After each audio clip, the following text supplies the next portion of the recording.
Hello everyone, welcome to legal narrative. आज हम लोग जो AIBE का एग्ज़ाम होने वाला है उसमें AIB ये देखो लिखा हुआ ऑल इंडिया बार एग्ज़ाम। ठीक है, ऑल इंडिया बार एग्ज़ाम में पूछे जाने के वाले सारे सब्जेक्ट का starting with constitution until intellectual property rights, सारे के सारे पूरे सिलेबस के जितने भी सब्जेक्ट हैं उनके MCQs को सॉल्व करने वाले हैं। अच्छा, अब कृपा शंकर पांडे ऐसा क्यों करने वाला है? ऐसा इसलिए करने वाले बाबू, क्योंकि आप लोगों में से बहुत सारे लोगों ने, मतलब तकरीबन 60-70 लोगों ने हमको बार बार मैसेज किया कि सर ये बता दीजिए कि क्या AIB के लिए कह रहे हैं। आप बहुत स्ट्रेसफुल लग रहे थे, बहुत ज़्यादा ही स्ट्रेसफुल लग रहे थे। तो सबसे पहले मैं कुछ कुछ चीज़ें बता देना चाहता हूँ कि ये जो एग्ज़ाम होगा ये ओपन बुक एग्ज़ाम है। कैसा है? Open book. ठीक है, ओपन बुक का मतलब होता है आप डायरेक्ट वगैरह ले जा सकते हो। अगर आप नहीं ले जाओगे तो कुछ कुछ वो जो जाओ तुमसे भी ज़्यादा डरे लोग होंगे वो लेकर के जरूर नहीं आएंगे। अब वो जो और बहुत ज़्यादा डरे लोग होंगे उनको सर्च भी करना नहीं आएगा कि उसमें से क्वेश्चन कैसे निकालना है, उसके आंसर्स कैसे निकालने हैं। तो उसको भी यूज कौन करेगा? जो होशियार बच्चा होगा। टाइम कितने देर का होता है? 3 घंटे का होता है। क्वेश्चन कितने होते हैं? 100 क्वेश्चन को करने के लिए 3 घंटे का टाइम, 6 × 18 यानी 180 मिनट होते हैं। पेपर क्या लेवल क्या होता है? बहुत आसान होता है, इजी होता है। कई बार जो मॉडरेट क्वेश्चन भी होते हैं, कठिन तो कुछ नहीं होता है, कोई भी क्वेश्चन कठिन नहीं होगा उसमें, लेकिन कई बार मॉडरेट क्वेश्चन आते हैं। उन मॉडरेट क्वेश्चन को ऐसे डायरेक्टली तुम इंडेक्स अगर याद है तो तुम अंदर जाकर के जैसे पनिशमेंट वगैरह पूछ लेता है, तो पनिशमेंट वगैरह जैसे डिफेमेशन की पनिशमेंट पूछा हुआ था जब हमने एग्जाम दिया हुआ था 5 फरवरी 2023 को हमने अपना AIB का एग्जाम दिया हुआ था। ठीक है, तब पूछा हुआ था डिफेमेशन में कितने साल की पनिशमेंट या कितनी पनिशमेंट हो सकती है। तो मतलब वो थोड़ा होता है, कई बार मॉडरेट टाइप के क्वेश्चन आ जाते हैं जो हमें नहीं आ रहे होते हैं। अदरवाइज जो पेपर होता है बहुत ही इजी होता है। 100 क्वेश्चन में बाबू आप इजीली 60 क्वेश्चन तो बहुत आराम से, मतलब अगर आप थोड़ा पढ़े लिखे बच्चे हो, जो कि आप लोग हो, क्योंकि अगर आप लीगल नैरेटिव से जुड़े हो इसका मतलब ही अपने आप में सिग्निफाई करता है कि आप पढ़े लिखे थोड़ा होशियार हो। क्योंकि अगर आप होशियार ना होते तो आप कहीं बड़ी बड़ी कोचिंगों में ज्वाइन किए रहते, कोई कुछ ऐसा उन सबको फॉलो कर रहे होते। ठीक है, लीगल नैरेटिव को फॉलो कर रहे हो इसका मतलब आप होशियार हो।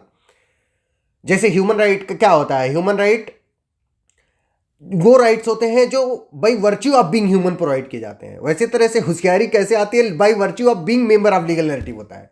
आप लीगल नैरेटिव के लेक्चर्स को देख रहे हो, उसके MCQs के इस लेक्चर को देखने जा रहे हो, इसका मतलब आप होशियार हो। अब इसका मतलब अगर आप होशियार हो तो 100 में से 60 क्वेश्चन आप बड़े आराम से मार दोगे, पहली चीज। दूसरी चीज, इसमें निगेटिव मार्किंग नहीं है।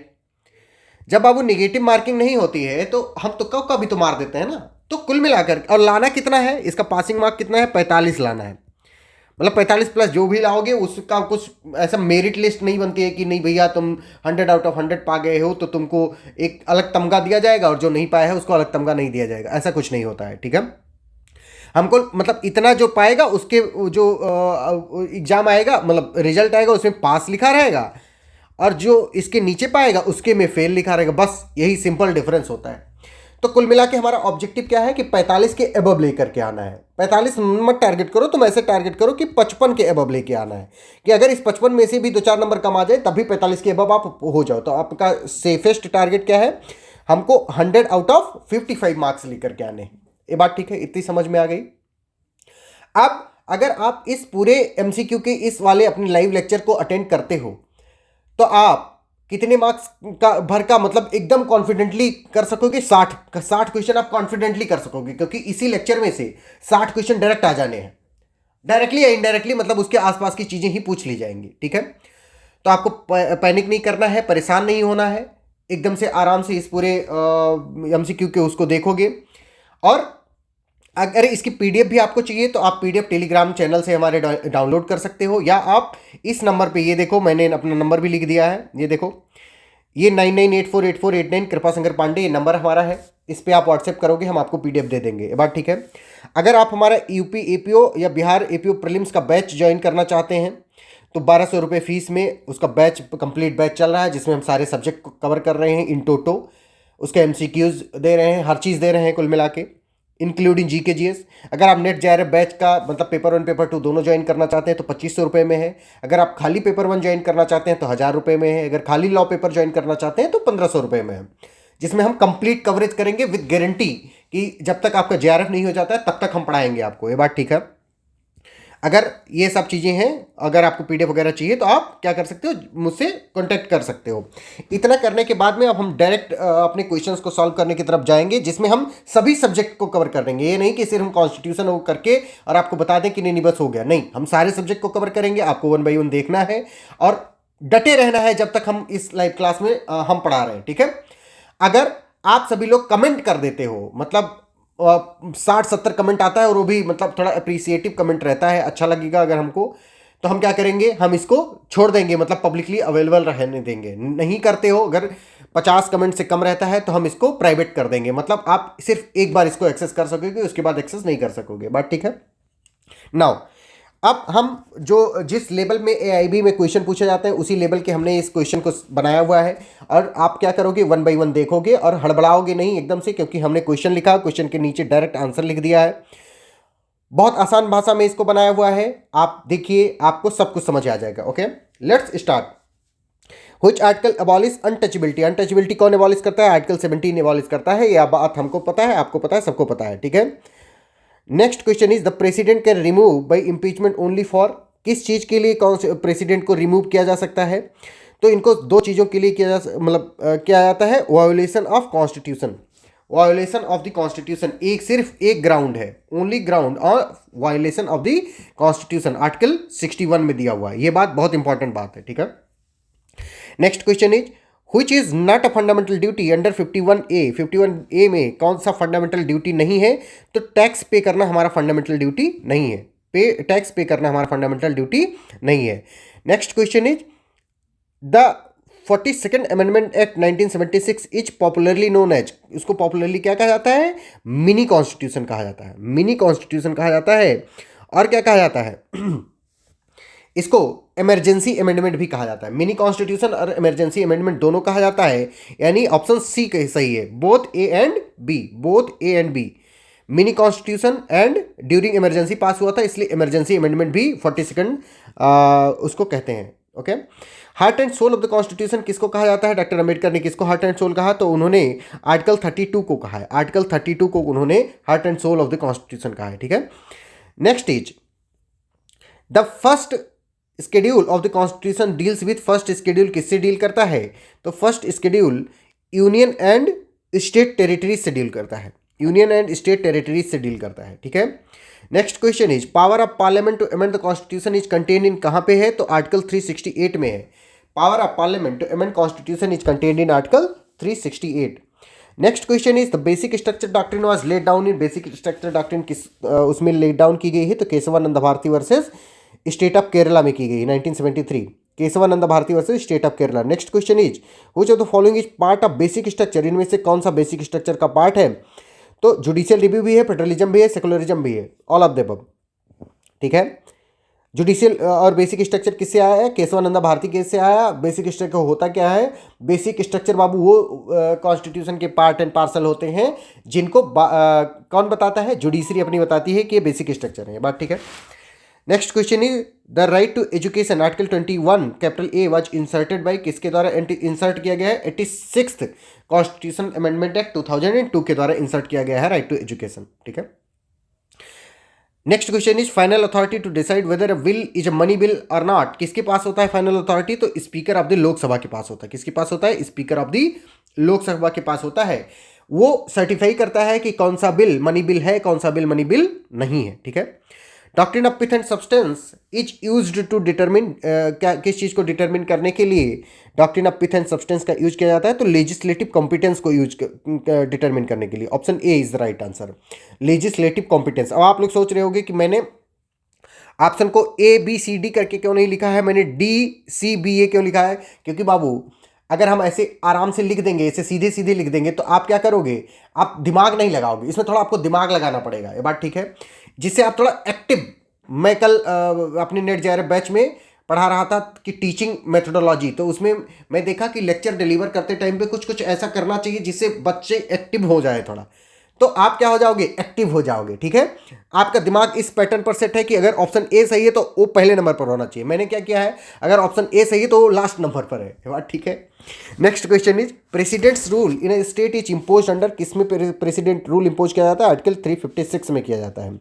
इसको फेलियर ऑफ कॉन्स्टिट्यूशन मशीनरी भी कहते हैं, फेलियर ऑफ कॉन्स्टिट्यूशनल मशीनरी भी कहते हैं। ठीक है, और प्रेसिडेंट रूल कब इम्पोज किया जाता है, तो दो चीज़ों पर इम्पोज किया जाता है, या तो गवर्नर के रिपोर्ट पर किया जाता है या तो अदरवाइज किया जाता है। अदरवाइज का मतलब होता है कि प्रेसिडेंट को अगर लगा कि किसी स्टेट की कॉन्स्टिट्यूशनल मशीनरी फंक्शन नहीं कर रही प्रॉपरली तो क्या लगा देगा अपना प्रेसिडेंट वहाँ पे गवर्नर रूल, सॉरी हाँ प्रेसिडेंट रूल लगा देगा। ठीक है, right to property was remove from fundamental right by किससे, 44th कॉन्स्टिट्यूशनल अमेंडमेंट एक्ट से। 44th कॉन्स्टिट्यूशनल अमेंडमेंट एक्ट से राइट टू प्रॉपर्टी को फंडामेंटल राइट से हटा करके क्या बना दिया गया, कॉन्स्टिट्यूशनल राइट बना दिया गया। कॉन्स्टिट्यूशनल राइट किस आर्टिकल में है, आर्टिकल 300 कैपिटल ए में है, बात ठीक है। कॉन्स्टिट्यूशनल राइट और फंडामेंटल राइट में क्या डिफरेंस होता है, fundamental right are those right which are enshrined under part 3rd of the constitution and they are the most basic right without which it is impossible to live a dignified life, right? And constitutional right are those rights which are provided in the constitution. अब fundamental right भी constitutional right है, लेकिन constitutional right fundamental right नहीं है, क्योंकि जितने constitutional right part 3rd में provide है वही सिर्फ फंडामेंटल राइट है, बात ठीक है। Next question is articles that can not be suspended even during national emergency are, national emergency में कौन से आर्टिकल को सस्पेंड नहीं किया जा सकता, तो आर्टिकल 20 एंड 21 को नहीं सस्पेंड किया जा सकता है, बी ऑप्शन। आर्टिकल 20 एंड 21 को सस्पेंड नहीं किया जा सकता है, 44th कॉन्स्टिट्यूशनल अमेंडमेंट एक्ट से इस बात को जोड़ा गया है, ये बात ठीक है। ये सब रट्टा मार लोगे, बहुत इंपॉर्टेंट क्वेश्चन है, यही सब आएंगे। Next question is citizenship of India by birth is govern by, citizenship of India किससे गवर्न होती है, तो आर्टिकल 5 ऑफ द कॉन्स्टिट्यूशन से गवर्न होती है। ठीक है, और article section 3 of the citizenship act से गवर्न होती है। ठीक है, दोनों से गवर्न होती है। Next is the 73rd and 74th amendment और to the constitution deals with, किससे डील करते हैं, तो ये पंचायती राज और म्यूनिसिपैलिटी से कंजिक्यूटिवली डील करते हैं। Okay, which schedule contains anti defection law, anti defection law किस शेड्यूल में है, तो 10th शेड्यूल में है। ठीक है, article 239 capital A deals with special provision for, किसके लिए स्पेशल प्रोविजन की बात करता है, तो दिल्ली के लिए बात करता है। दिल्ली के लिए स्पेशल प्रोविजन कहाँ पे बताया गया, आर्टिकल 239 कैपिटल ए में बताया गया। Most important question, doctrine of eclipse applies to, doctrine of eclipse mainly किस पर अप्लाई होता है, तो प्री कॉन्स्टिट्यूशनल लॉज पर अप्लाई होता है। मेनली बोल रहा हूँ, मेनली प्री कॉन्स्टिट्यूशनल लॉज पर अप्लाई होता है। Next question is procedure establish by law in article 21 was replaced with due process in which case, किस क्या कहते हैं उसमें रिप्लेस किया गया, कभी भी रिप्लेस नहीं किया गया, अभी भी आर्टिकल 21 में प्रोसीजर एस्टेब्लिश बाई लॉ ही है। ठीक है, तो never replaced is the right answer. ठीक है, आप लोग सोचने लगोगे वहां पे गलत करके चले आओगे, कभी रिप्लेस नहीं हुआ है, बस उसका इंटरप्रिटेशन कर दिया गया है। कहां पे, मनेका गांधी के केस में। ठीक है, उसे रिप्लेस नहीं किया, उसकी वर्डिंग को रिप्लेस नहीं किया। ठीक है, next question is which case declare right to privacy as fundamental right, तो के.एस. पुट्टास्वामी केस 2017 के, मोस्ट इंपॉर्टेंट जरूर आएगा। ठीक है, हर बार आता है। Ordinance making power of president is under, ordinance making power किस आर्टिकल में है, तो आर्टिकल 123 में है, और गवर्नर की केस में है 213 में है, ये गवर्नर वाली है, ये भी पूछा जा सकता है। ठीक है, maximum duration of president ordinance when parliament is not in session कब तक हो सकता है, 6 मंथ प्लस 6 वीक्स हो सकता है, B is the right answer, 6 month plus 6 weeks. ठीक है, मैक्सिमम ड्यूरेशन होता है प्रेसिडेंट के ऑर्डिनेंस का।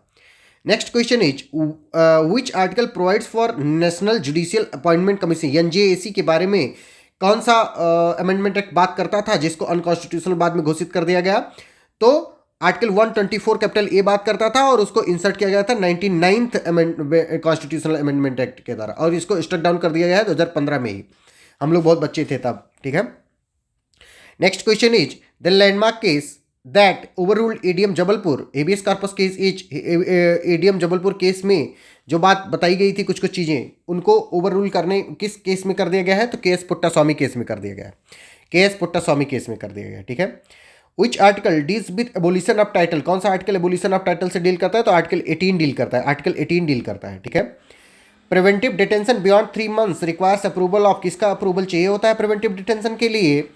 तो एडवाइजरी बोर्ड का चाहिए होता है, एडवाइजरी बोर्ड। आर्टिकल 22 में अगर आप देखोगे तो एडवाइजरी बोर्ड का की बात की गई है, ठीक है, प्रिवेंटिव डिटेंशन को बियॉन्ड 3 मंथ्स के लिए। तो मतलब नॉर्मली तुम प्रिवेंटिव डिटेंशन कितने दिन का कर सकते हो? तो 3 मंथ का कर सकते हो, ठीक है। The 99th constitutional amendment act 2014 was related to, किससे रिलेटेड था? तो एनजेएसी से रिलेटेड था। दस 371 capital J provides special provision for, किसके लिए स्पेशल प्रोविजन करता है? तो हैदराबाद एंड कर्नाटका रीजन के बारे में बात करता है, यानी आंध्र प्रदेश और कर्नाटका वाले रीजन की बात करता है, या तेलंगाना और कर्नाटका वाले रीजन की। Which amendment added the word socialist secular in preamble, कौन से उससे socialist secular and integrity word जोड़ा गया? तो 42nd कॉन्स्टिट्यूशनल अमेंडमेंट एक्ट से जोड़ा गया, ठीक है। Doctrine of harmonious construction is used when, doctrine of harmonious construction कब यूज किया जाता है? When two entries in 7th schedule in conflict to fundamental rights, इनका दो तब बोथ में, दोनों में किया जाता है। और कहा किस में किया जाता है? जब फंडामेंटल राइट और डीपीएसपी भी कॉन्फ्लिक्ट में होते हैं तब भी ये लगाया जाता है। क्या? Doctrine of harmonious construction. Which case upheld validity of Aadhaar but with restrictions, कौन से केस में वैलिडिटी को कर दिया गया? तो केएस पुट्टास्वामी केस में किया गया 2018 वाले में। ट्रिपल तलाक was declared unconstitutional in, triple तलाक किसमें अनकॉन्स्टिट्यूशनल घोषित किया गया? तो Saira Bano versus union of India 2017 वाले केस में किया गया, ठीक है। The power of judicial review is borrowed from, power of judicial review कहाँ से बोरो किया गया है? तो यूएसए से बोरो किया गया, यूएसए से। कौन से केस से आया है? मैडबरी वर्सेस मेडिसन केस से, ठीक है। Next question is which article provide for finance commission? तो article 280 provide for finance commission. Next question is which schedule protects laws placed under it from judicial review? कौन सा product? तो 9th schedule product. आप लोग सोच रहे होंगे कि मैं एक्सप्लेन क्यों नहीं कर रहा हूँ, डायरेक्ट आंसर क्यों बता रहा हूँ? ऐसा इसलिए कर रहा हूँ क्योंकि हमको बहुत सारे क्वेश्चन सॉल्व करने हैं, पहली चीज़। दूसरी चीज़, आपको एक्सप्लेनेशन वहाँ पे काम नहीं आएगा, आपको डायरेक्ट क्वेश्चन देखो, क्वेश्चन का आंसर मार्क करो, ठीक है। आपके पास उतना टाइम नहीं है ना, कृपा शंकर पांडे के पास उतना टाइम है, तो हम जल्दी जल्दी सॉल्व करवा दे रहे हैं। आप जिससे क्या करोगे, रिवीट मोड में इसको, जब तक एग्जाम नहीं हो जाता, 30 नवंबर को एग्जाम है, आप लोग 10 दिन में बार बार 3-4 बार देखोगे, सब याद हो जाएगा, ठीक है। तो which schedule protects laws placed under it from judicial review? तो 9th शेड्यूल है। 9th शेड्यूल कहता है सब्जेक्ट टू बेसिक स्ट्रिक्ट, मतलब 9th शेड्यूल जुडिशियल रिव्यू से प्रोटेक्ट कर देता है किसी भी लेजिस्लेटिव एक्शन को, ठीक है। Rule of law is part of basic structure as per, किस केस में बताया गया रूल ऑफ लॉ पार्ट है बेसिक स्ट्रक्चर का? तो केशवानंदा भारती और इंदिरा नेहरू गांधी और राजनारायण दोनों केस में बताया गया, ठीक है। Which article abolishes child labour in hazardous employment? कौन सा आर्टिकल चाइल्ड लेबर को एबॉलिश करता है? तो आर्टिकल 24 है, article 24 of the Indian constitution है। द पावर टू क्रिएट और abolish legislative council in a state belongs to, किसके पास है? तो पार्लियामेंट के पास है, पार्लियामेंट के। किस आर्टिकल में? आर्टिकल 169 में, 169। Next question is which case declared right to sleep as part of article 21? किस केस में राइट टू स्लीप को फंडामेंटल राइट बताया गया? तो रामलीला मैदान इंसिडेंट केस, जिसमें क्या नाम उनका, जो योगा गुरु हैं अपने, बाबा रामदेव को लाठी से पीट दिया गया था। Article 33 empowers parliament to restrict fundamental right of, किसका? तो आर्म फोर्सेस का। आर्म फोर्सेस के फंडामेंटल राइट को रेस्ट्रिक्ट करने का पावर किसके पास है? सिर्फ पार्लियामेंट के पास है। इवन पुलिस का भी जो फंडामेंटल राइट होता है उसको भी रेस्ट्रिक्ट करने का पावर किसके पास है? पार्लियामेंट के ही पास है, स्टेट गवर्नमेंट के पास में या स्टेट लेजिस्लेचर के पास में नहीं होता है, even though police is a state subject, ठीक है। Next question is the concept of constitutionalism was emphasised in, किसमें कॉन्स्टिट्यूशनलिज्म के कॉन्सेप्ट को एम्फेसाइज किया गया? तो Rameshwar Prasad versus union of India और SR Bommai versus union of India, दोनों केस में किया गया, ठीक है। Next question is which amendment reduced voting age from 21 to 18? किस अमेंडमेंट में वोटिंग एज को रिड्यूस डाउन कर दिया गया? तो 61st अमेंडमेंट एक्ट 1988 में किया गया, 61st अमेंडमेंट एक्ट 1988 में किया गया, ठीक है। Which article provides for reservation in promotion for एससीज एंड एसटीज? कौन सा आर्टिकल प्रोवाइड करता है रिजर्वेशन इन प्रमोशन? तो article 16(4) capital A, article 16(4) capital A, ठीक है। Doctrine of colourable legislation means, doctrine of colourable legislation का क्या मतलब होता है? डॉक्ट्रिन ऑफ कलरेबल लेजिस्लेशन का मतलब होता है what can not be done directly can not be done indirectly, पहली चीज। Number 2, if it is done it is considered to be a fraud on the constitution, मतलब दोनों बात है। अगर तुम जो चीज़ तुम डायरेक्टली नहीं कर सकते उसको इनडायरेक्टली करने की कोशिश करते हो तो फ्रॉड ऑन द कॉन्स्टिट्यूशन वो भी हो जाता है, तो यानी दोनों चीज़ है। लेकिन मेनली यही माना जाता है what can not be done directly can not be done indirectly, ठीक है। बट इसमें बोथ आंसर होगा। Next question is the 101st amendment act introduce किस चीज को 101st कॉन्स्टिट्यूशनल अमेंडमेंट इंट्रोड्यूस करता है? तो वो जीएसटी को इंट्रोड्यूस करता है, जीएसटी को। Which article deals with freedom of trade commerce and intercourse, कौन सा आर्टिकल डील करता है? तो आर्टिकल 301 से 307 डील करता है। अगर आप लोगों को स्पीड थोड़ा ज़्यादा लग रही है तो आप प्लेबैक में जा करके स्पीड कम कर लीजिए, ठीक है। Which case stuck down article 66 capital A of the IT act, तो कौन से केस में article section 66 capital A of information technology act 2000 को स्ट्रक डाउन किया? तो Shreya Singhal versus union of India 2015 के केस में जो सेक्शन 66 कैपिटल ए ऑफ था इंफॉर्मेशन टेक्नोलॉजी एक्ट 2000 को, उसको स्ट्रक डाउन कर दिया गया, ठीक है। स्ट्रक डाउन नहीं, रेड डाउन किया गया था। The power of supreme court to transfer cases from one high court to another high court is under किस आर्टिकल में है? तो आर्टिकल 139 कैपिटल ए में है। Power of supreme court to transfer cases from one high court to another high court, ठीक है। तो ये 50 क्वेश्चंस थे जो कॉन्स्टिट्यूशन के थे, इनमें से ही 10 क्वेश्चन पूछ लिए जाएंगे। आप लोग इनको बार बार देखोगे। अब हम लोग अपने नेक्स्ट सब्जेक्ट की तरफ बढ़ रहे हैं, subject 2 that is IPC and भारतीय न्याय संहिता। उसका पहला क्वेश्चन है murder is now punishable under which section of BNS, किस सेक्शन में मर्डर को पनिशेबल बताया गया? तो सेक्शन 103 में बताया गया। सेक्शन 103 में मर्डर को पनिशेबल बताया गया, ठीक है।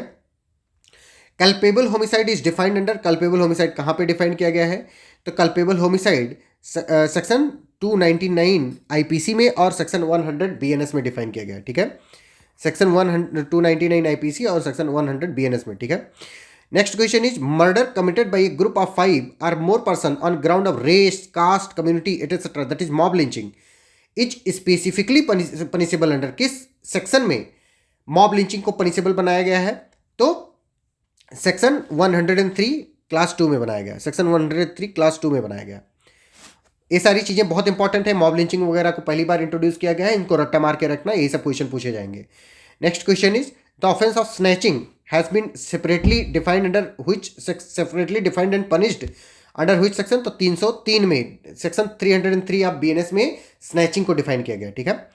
Next question is the sedition, old section था सेडिशन का 124 कैपिटल ए आईपीसी में, अब क्या किया गया है? उसको रिपील कर दिया गया है कि रिप्लेस कर दिया गया है? तो सेडिशन को क्या कर दिया गया है बाबू? इसको रिप्लेस कर दिया गया है, रिप्लेस कर दिया गया है किससे? 152 से किया गया है, 152 से। 152 आंसर होगा यहाँ पे, 152 कर लो, ठीक है। D is the right answer, 152 of the BNS, ठीक है। Terrorist act is now defined and punishable under which section? तो टेररिस्ट एक्ट किस सेक्शन में डिफाइंड है बाबू? तो टेररिस्ट एक्ट सेक्शन 113 में डिफाइंड है। टेररिस्ट एक्ट सेक्शन 113 में डिफाइंड है। टेररिस्ट एक्ट 113 में डिफाइंड है। आप इन आंसर्स पर फोकस नहीं करोगे क्योंकि ये आंसर्स गलत हो गए हैं। मैं आपको आंसर्स बताता चल रहा हूँ, आप आंसर्स पे फोकस करोगे, ठीक है। तो क्वेश्चन है organised crime has been introduced as a separate offence under किस, उसमें ऑर्गेनाइज्ड क्राइम को डिफाइन किया गया है? तो 111 में, सेक्शन 111 में डिफाइन किया गया, ठीक है। नेक्स्ट क्वेश्चन इज पेटी ऑर्गेनाइज्ड क्राइम को कहाँ पे डिफाइन किया गया है? तो पेटी ऑर्गेनाइज्ड क्राइम को 112 में डिफाइन किया गया, सेक्शन 112 में, सेक्शन 112 में, ठीक है।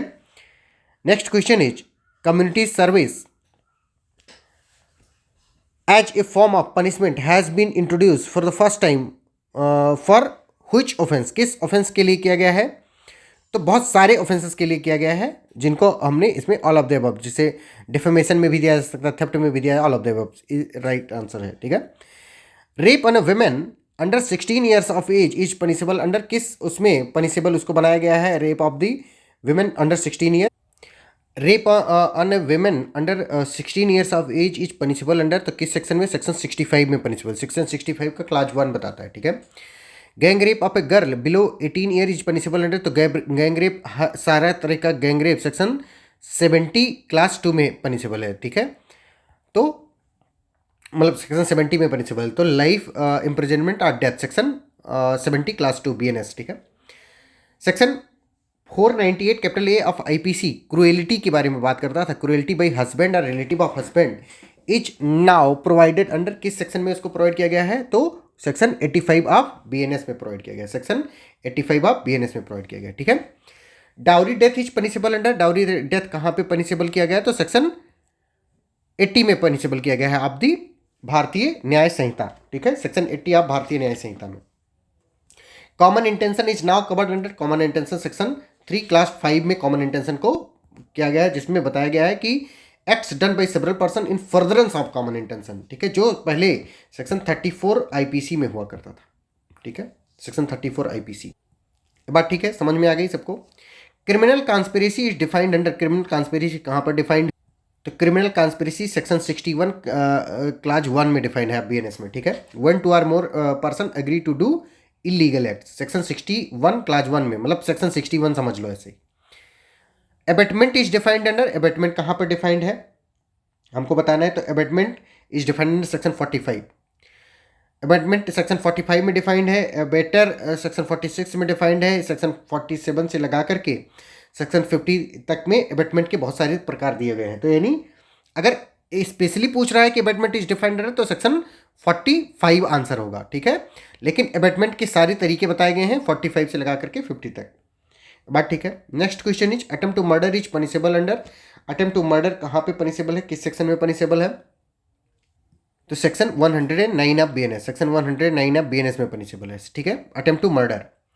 Next is kidnapping for ransom is now specifically punishable with, kidnapping for ransom is specifically punishable with death imprisonment, death और लाइफ इम्प्रिजनमेंट, ठीक है, option C is the right answer. Section 106 clause 2 में दिया हुआ है, ये सेक्शन 140 क्लास 2 में provide किया गया है, section 140 class 2, section 140 class 2 of BNS में बात प्रोवाइड की गई है कि क्या पनिशमेंट मिलेगी, डेथ और लाइफ इम्प्रिजनमेंट, ठीक है। Theft is defined in, theft को कहाँ पे डिफाइन किया हुआ बाबू, अब आपको थेफ्ट बताना है कहाँ पे डिफाइन किया गया है। थेफ्ट को सेक्शन 303 में डिफाइन किया गया है, अब बीएनएस में सेक्शन 303 अब बीएनएस में थेफ्ट को डिफाइन किया गया है। Next question is robbery becomes डकैती व्हेन, रॉबरी कब डकैती बन जाती है, जब 5 या उससे अधिक लोग होते हैं तो रॉबरी डकैती बन जाती है, ठीक है। रॉबरी डकैती कब बन जाती है, जब 5 या उससे अधिक लोग होते हैं। Next question is criminal breach of trust is punishable under, criminal breach of trust किस सेक्शन में पनिशेबल है, तो criminal breach of trust is punishable under section 316 में पनिशेबल है, ठीक है, आप BNS. Next question is cheating is defined under, cheating कहाँ पे डिफाइंड है, सेक्शन 318 में चीटिंग डिफाइंड है, आप बीएनएस। मोस्ट इंपॉर्टेंट, चीटिंग वाला मोस्ट इंपॉर्टेंट है, हर बार एआईबी में आता है। Mischief is defined under, mischief कहाँ पर डिफाइंड है, तो mischief is defined under section 324 of the BNS, 324 of BNS, ठीक है। Next question is criminal trespass is defined under, criminal trespass कहाँ पर डिफाइंड है, तो क्रिमिनल ट्रेसपास और house trespass is defined under section 329 of BNS, ठीक है। Criminal trespass या हाउस ट्रेसपास कहाँ पे डिफाइंड है बाबू, सेक्शन 329 ऑफ बीएनएस में डिफाइंड है, ठीक है। Forgery is defined under, forgery कहाँ पर डिफाइंड है, फॉर्जरी हमसे पूछ रहा है कहाँ पर डिफाइंड है, तो forgery is defined under section 336 of the BNS, 336 of BNS. Defamation is punishable under, defamation कहाँ पर पनिशेबल है, तो defamation is punishable under section 356 of BNS, 356 of BNS, ठीक है। और इसी में ही इसको डिफाइन भी किया गया है, ठीक है। डिफेमेशन को पनिशेबल और डिफाइंड एक ही में कर दिया गया है, ठीक है। इसकी मैक्सिमम पनिशमेंट 2 साल है, 2 ईयर्स मैक्सिमम पनिशमेंट ही दी गई थी राहुल गांधी जी को, ठीक है। और फिर उनकी सदस्यता चली गई थी, उसकी सदस्यता चली जाएगी, कौन से केस में बताया गया है, लिली थॉमस के केस में बताया गया है, ठीक है, कि अगर किसी भी व्यक्ति को 2 साल या उसके ऊपर की सजा मिलती है तो उसकी पार्लियामेंट या स्टेट लेजिस्लेचर की सदस्यता चली जाएगी, और राहुल गांधी जी को 2 साल की ही सजा दी गई थी जिससे उनकी सदस्यता चली गई थी, ठीक है। Next question is right to private defence of body extend to causing death in case of, किस केस में होती है, तो रेप में होती है, किडनैपिंग में होती है, रॉबरी में, हाउस ब्रेकिंग बाय नाइट, सब में होती है, लेकिन ये बॉडी की बात कर रहा है, ठीक है। तो जब बॉडी की बात करेगा तो रॉबरी और हाउस ब्रेकिंग ये सब उसमें आ जाते हैं, robbery, house breaking by night, ये सब right to private defence of property में आते हैं। अगर तुम्हारे right to private defence of property हो रही है तो उसमें भी तुम मतलब डेथ कॉज कर सकते हो, जैसे रॉबरी हो रही है, हाउस ब्रेकिंग। लेकिन अगर तुम्हारा रेप होने वाला है, तुम्हारा किडनैपिंग होने वाला है, तो तुम क्या कर सकते हो, डेथ कॉज कर सकते हो। ये ऑप्शन सही है। Next question is act done by consent of a person above 18 years is not an offence, under किस सेक्शन में ये ऑफेंस नहीं है? तो section 87 and section 23, section 87 and section 23, ठीक है।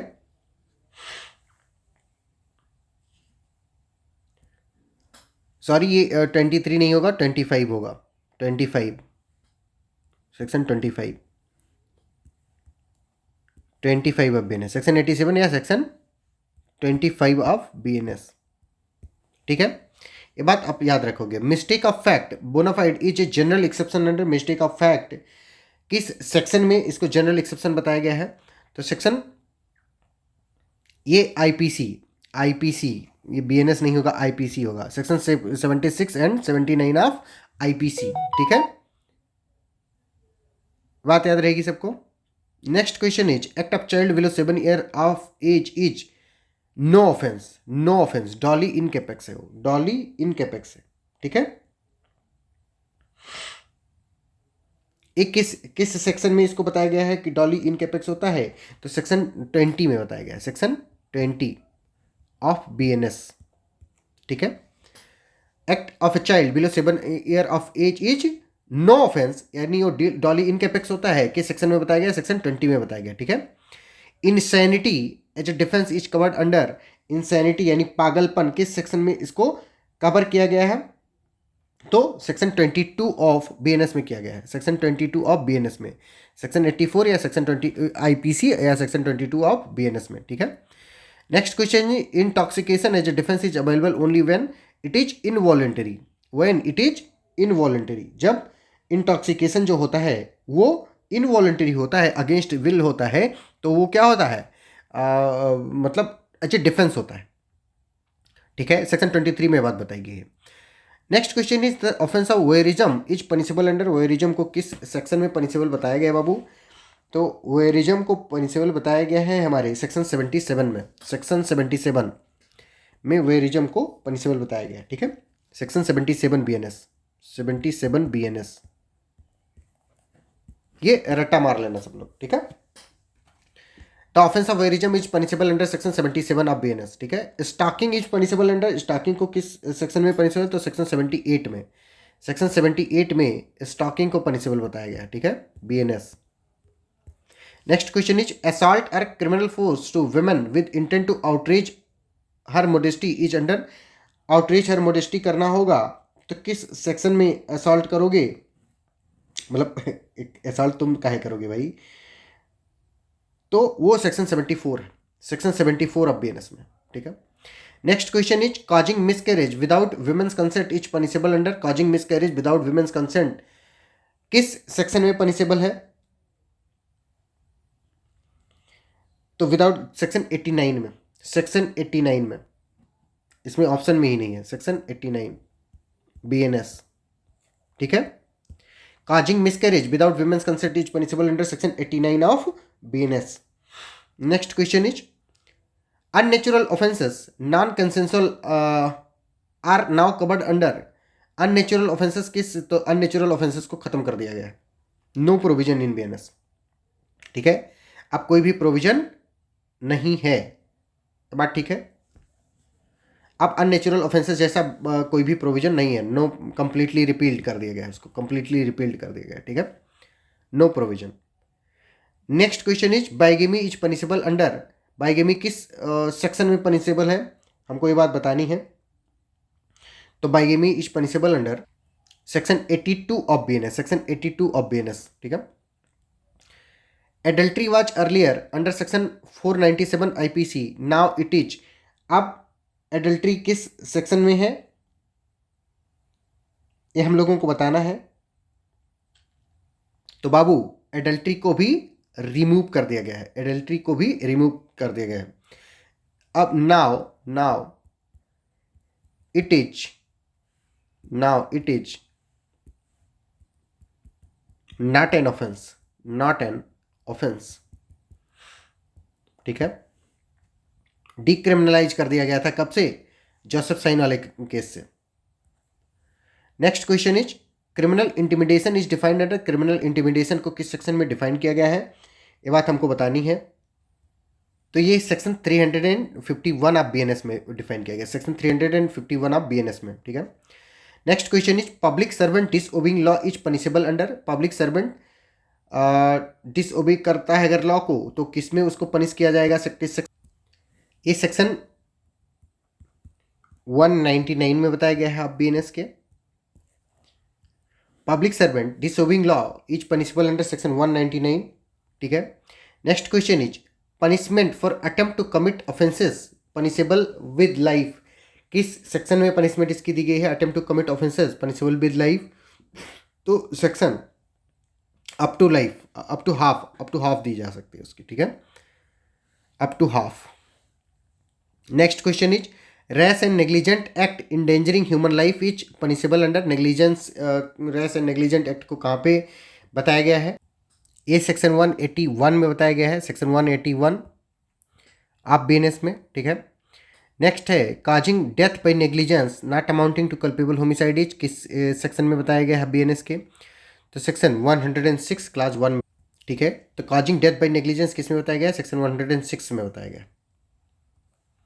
Next question is hurt is defined is, hurt कहाँ पे डिफाइंड है, तो hurt is defined under section 114, section 114 में डिफाइंड ऑफ बीएनएस, ठीक है, ये 114 ऑफ बीएनएस होगा। Next is grievous hurt includes, grievous hurt में क्या आता है, emasculation, permanent privation of sight, fracture et cetera, की सिंपल हर्ट, की असाल्ट, की क्रिमिनल, तो ऑप्शन ए आता है, ऑप्शन ए इमेस्कुलेशन, और ये सारी चीज़ें आती हैं, ये सेक्शन 116 में डिफाइन किया गया है इसको बीएनएस में, ग्रीवियस हर्ट को, ठीक है। Next question is kidnapping from lawful guardianship is under, kidnapping from lawful guardianship किस सेक्शन में है, तो सेक्शन 137 बीएनएस में है, सेक्शन 137 बीएनएस में, ठीक है। Next question is wrongful confinement is defined under, wrongful confinement किस सेक्शन में डिफाइन किया गया है, सेक्शन 127 ऑफ बीएनएस में डिफाइन किया गया रॉन्गफुल कन्फाइनमेंट, ठीक है।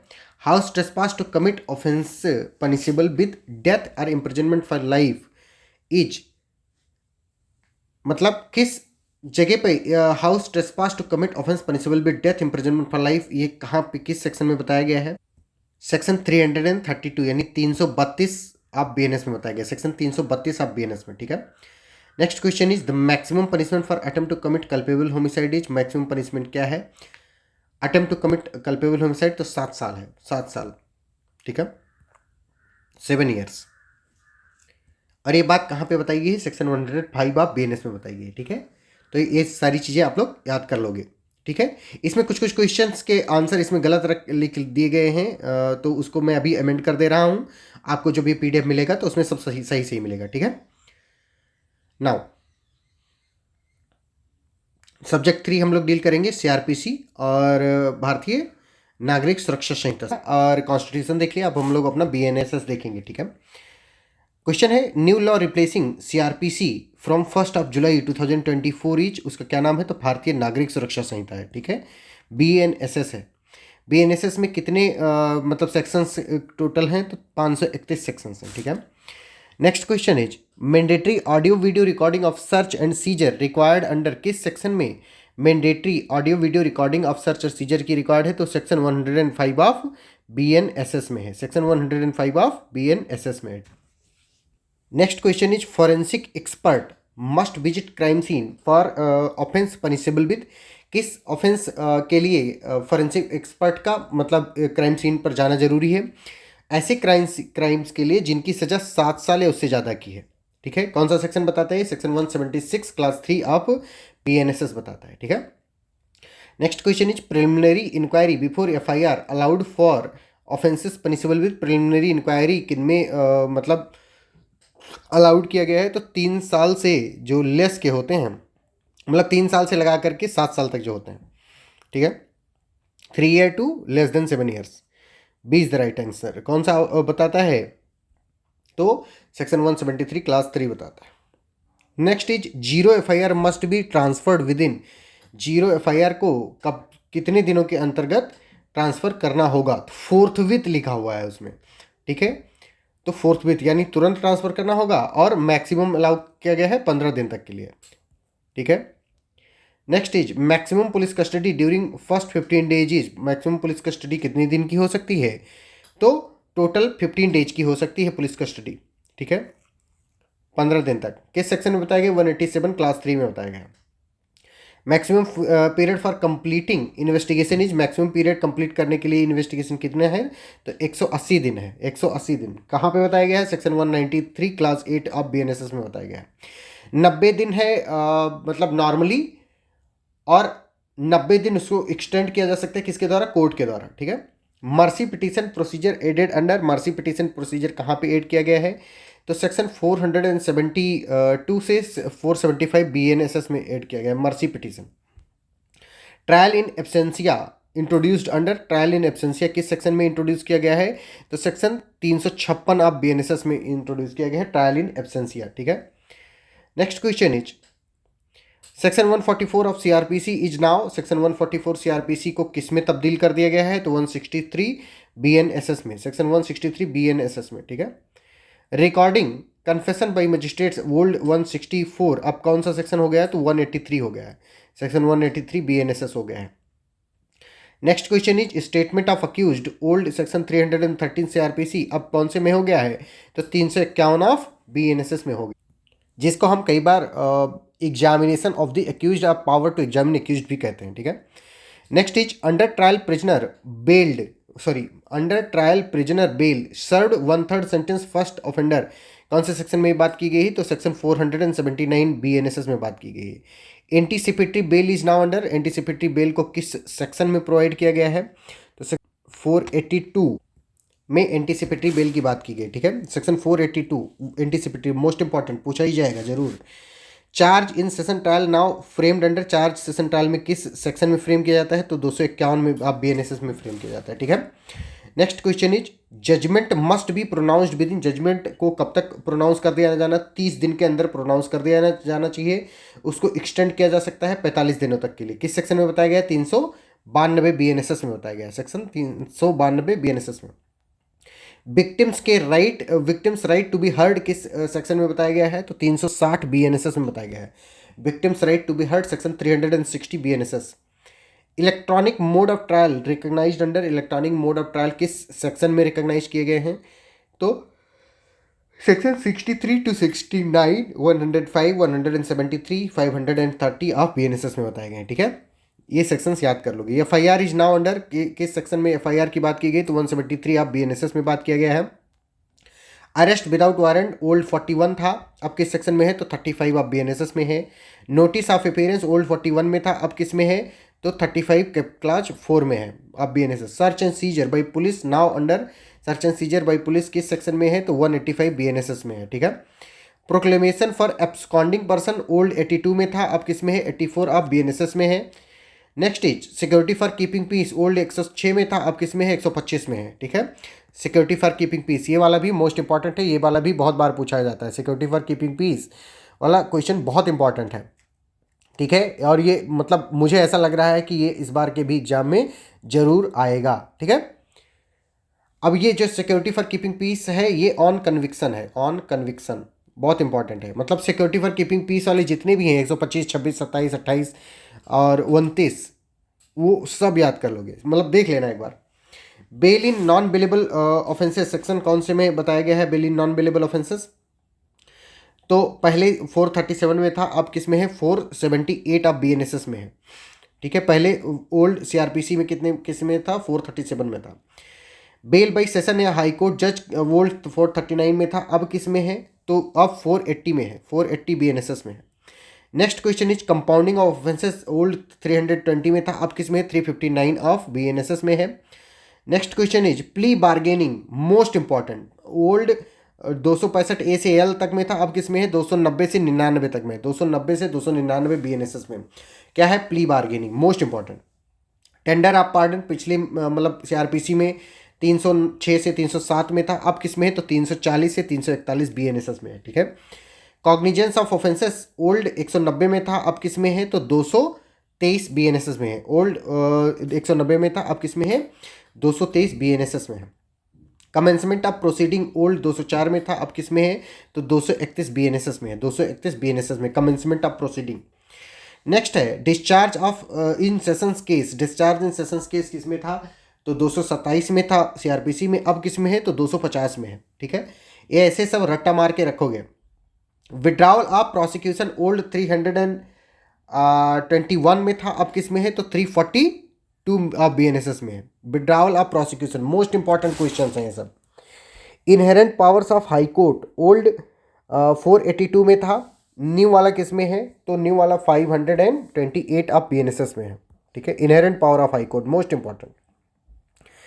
अपील फ्रॉम कन्विक्शन पहले 374 में था, अब किस में है तो 415 में है। नो अपील इन पेटी ऑफेंसेस या पेटी केसेस 376 में था पहले, अब किस में है 419 अब बीएनएसएस में है। नो अपील इन पेटी केसेस, ठीक है, section 419 of BNSS. Next question is appeal against acquittal old 378 में था, अब 417 में है, अब 417 में है, ठीक है। अपील अगेंस्ट एक्विटल ओल्ड 378 में था, अब 317 बीएनएसएस में, ठीक है। रिवीजन पावर्स ओल्ड 397 में से 401 में था, अब न्यू बीएनएसएस में किस में है तो सेक्शन 441 से 444 बीएनएसएस में रिवीजन की पावर दी गई है, ठीक है।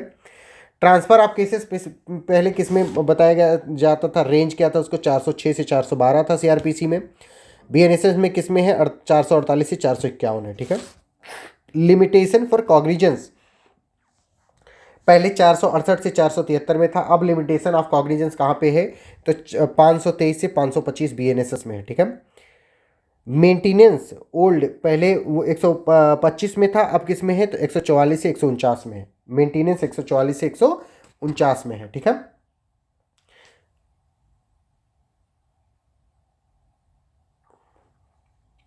एक सौ उनचास नहीं 147, 147, ठीक है।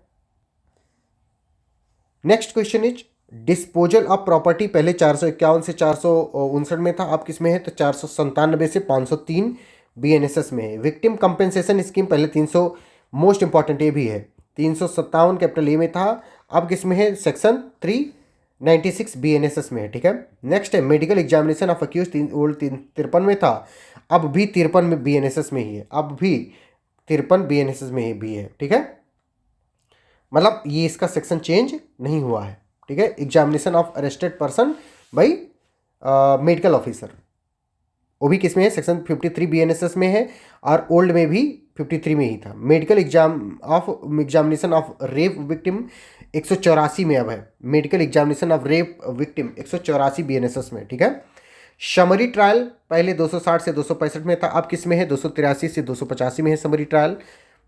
डेथ सेंटेंस कंफर्मेशन पहले डेथ, जैसे आप लोगों को पता होगा कि जब सेशन कोर्ट डेथ सेंटेंस देती है तो होता क्या है कि जो उस डेथ सेंटेंस को कंफर्म करना होता है हाई कोर्ट को। अगर वो कंफर्म करेगी तो डेथ सेंटेंस दिया जाएगा, अगर कंफर्म नहीं करती है तो डेथ सेंटेंस नहीं दिया जाएगा। तो पहले 366 से 71 में था, अब 466 से 471 में है, ठीक है। ये वाला थोड़ा गलत हो गया है, इसका आप लोग एक बार देख लीजिएगा ये वाला क्वेश्चन, ठीक है। नेक्स्ट है DK Basu guidelines partly codified in. DK Basu guideline को किस में कोडिफाई किया गया है तो डीके बासु गाइडलाइन को अरेस्ट वगैरह में कोडिफाई किया, और वो प्रोविजन 43 से 50 के बीच में बताए गए हैं, ठीक है। Next question is magistrate's power to postpone stay investigation किस सेक्शन में है तो 210 में, 210 बीएनएसएस में है, ठीक है। मजिस्ट्रेट की पावर है जो पोस्टपोन कर सकते हैं इन्वेस्टिगेशन को, ठीक है। अच्छा, एक चीज़ मैं और यहाँ पे क्लेरिफाई कर देना चाहता हूँ, अगर आपको कोई क्वेश्चन गलत मिलता है या उसके आंसर गलत मिलते हैं तो उसके लिए पैनिक करने की ज़रूरत नहीं है। आपको करना क्या है, आप डायरेक्ट उठाओगे, क्वेश्चन इंपॉर्टेंट हैं, ठीक है। यही सारे ऐसे ही क्वेश्चन पूछे जाएंगे, आप उसके आंसर्स को वेरीफाई कर लोगे एक बार। अगर आपको लगता है कहीं पे डाउट आ रहा है तो आपको उसको कहाँ से वेरीफाई करोगे, डायरेक्ट से वेरीफाई कर लोगे, ओके। अब हम लोग अपने नेक्स्ट सब्जेक्ट की तरफ बढ़ रहे हैं जो है सीपीसी, ठीक है। सीपीसी में कितने सेक्शन और कितने ऑर्डर हैं तो 158 और सेक्शन हैं और 51 ऑर्डर्स हैं। नेक्स्ट है सेक्शन 9 सीपीसी किसके बारे में बात करता है, कहता है कि कोर्ट जो होगी यानी सिविल कोर्ट होगी वो ऑल सिविल सूट्स को क्या करेगी, हर्ड करेगी unless that civil suit is barred. Foreign judgment कहाँ पर डिफाइंड है, सेक्शन 2 क्लास 6 में फॉरेन जजमेंट को डिफाइन किया गया है। Suit of civil nature is barred, कैसे उसको बार किया जाता है, या तो इम्प्लाइडली या तो एक्सप्रेसली, ठीक है, बोथ। नेक्स्ट रेस सब जुडिस किस सेक्शन में है तो सेक्शन 10 में है। रेस जुडिकाटा किस सेक्शन में, सेक्शन 11 में है। कंस्ट्रक्टिव रेस जुडिकाटा किस एक्सप्लेनेशन में है? तो constructive res judicata explanation 4 of section 11 में है, explanation 4 of section 11। Next question is place of suing governed by, place of suing कहाँ से गवर्न होते हैं? तो 15 से 20 में, सेक्शन 15 से सेक्शन 20 ऑफ सीपीसी में गवर्न होते हैं प्लेस ऑफ स्विंग, ठीक है। Suit regarding immovable property filed where, suit regarding immovable property कहाँ पे फाइल की जाती है? जहाँ पे प्रॉपर्टी सिचुएट कर रही होती है, प्रॉपर्टी जहाँ पे सिचुएट कर रही होती है, ठीक है। कहाँ किस सेक्शन में बताया गया है? Section 60, mandatorily. Objection to territorial jurisdiction must be raised, कब उस ऑब्जेक्शन टू टेरिटोरियल जुरिस्डिक्शन को रेज किया जाना है? तो सेक्शन 20 बताता है कि at the earliest before settlement of the issue, ठीक है। Next question is power to transfer suit के कहा किसको दिया गया है? तो डिस्ट्रिक्ट जज हाई कोर्ट भी कर सकता है सेक्शन 24 में, या सुप्रीम कोर्ट कर सकता है 125 में सेक्शन, तो यानी दोनों, ठीक है। पावर टू ट्रांसफर सूट कौन कौन कर सकता है? डिस्ट्रिक्ट जज या हाई कोर्ट कर सकता है सेक्शन 24 में, या सुप्रीम कोर्ट कर सकता है सेक्शन 25 में ऑफ सीपीसी। इनहेरेंट पावर किस सेक्शन में बताया गया है? तो सेक्शन 151 में बताया गया इनहेरेंट पावर के बारे में ऑफ कोर्ट्स। मीन प्रॉफिट कहाँ पे डिफाइंड है? सेक्शन 2 क्लॉज 12 में मीन प्रॉफिट को डिफाइन किया गया है। अब हम प्लेंट एंड प्लेडिंग पे बढ़ेंगे। Every suit instituted by, every suit को इंस्टीट्यूट करने के लिए क्या जरूरी होता है? प्लेंट जरूरी है। प्लेंट कहाँ पे बताया गया है? सेक्शन 26 में बताया गया है, ठीक है, order 4। Next is content of the plaint, content of the plaint को क्या होना चाहिए? तो फैक्ट होना चाहिए, कॉज ऑफ एक्शन होना चाहिए, वैल्यूएशन होना चाहिए, रिलीफ होना चाहिए, उसमें लॉ नहीं होना चाहिए, ठीक है। हम प्लेंट को कभी भी ड्राफ्ट करते टाइम पे उसमें लॉ का जिक्र नहीं करते हैं, ठीक है। Next is rejection of plaint, order 7 rule 11 में क्या किस ग्राउंड पर उसको रिजेक्ट किया जा सकता है? No cause of action, under valuation, insufficient court fee की ऑल ऑफ द अबव, ठीक है, all of the above.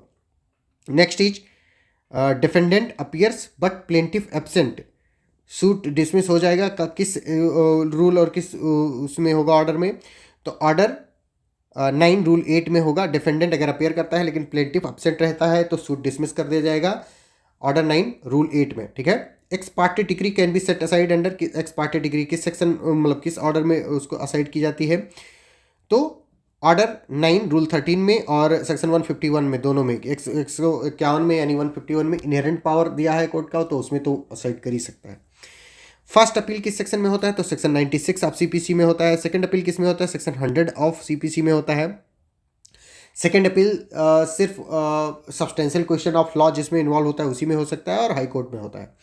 Next is no second appeal if suit value below, अगर सूट की वैल्यूएशन 25,000 से कम है तो उसमें कोई भी सेकंड अपील नहीं होगी। केविएट किस सेक्शन में फाइल किया जाता है? 148 capital A of the CPC में फाइल किया जाता है। कब कितने दिन के होता है? 90 दिन के लिए होता है। टेम्पोररी इंजंक्शन कहाँ पे बताया गया है? तो temporary injunction order 39 rule 1 and 2 और सेक्शन 94 और सेक्शन 151 सब में बताया गया, ऑल ऑफ द अबव, ठीक है। लेकिन मेनली ऑर्डर 39 रूल 1 एंड 2 में बताया गया। रिसीवर किस सेक्शन में अपॉइंट किए जाते हैं? रिसीवर ऑर्डर 40 में, सेक्शन 94, सेक्शन 90, सेक्शन 151 में, ऑल ऑफ द अबव में किए जाते हैं, ठीक है। कमीशन फॉर एविडेंस कहाँ पे कमीशन इश्यू किया जा सकता है? तो सेक्शन 25, सेक्शन 75 एंड ऑर्डर 26 में कमीशन इश्यू किया जाता है, ठीक है। Next is death of the party, मतलब कितने डेथ के कितने दिन बाद सूट अबेट हो जाता है? तो 90 दिन बाद, 90 दिन में। कौन सा बताता है? Order 22 rule 3 and 4। Mortgage suit किस ऑर्डर में फाइल किया जाता है? तो ऑर्डर 34, ऑर्डर 34 मॉर्गेज सूट की बात करता है। समरी सूट किस उसमें होता है? तो summary suit is filed under order 37, order 37 summary suit. Indigent person suit, indigent person suit किस ऑर्डर में होता है? ऑर्डर 33 में होता है।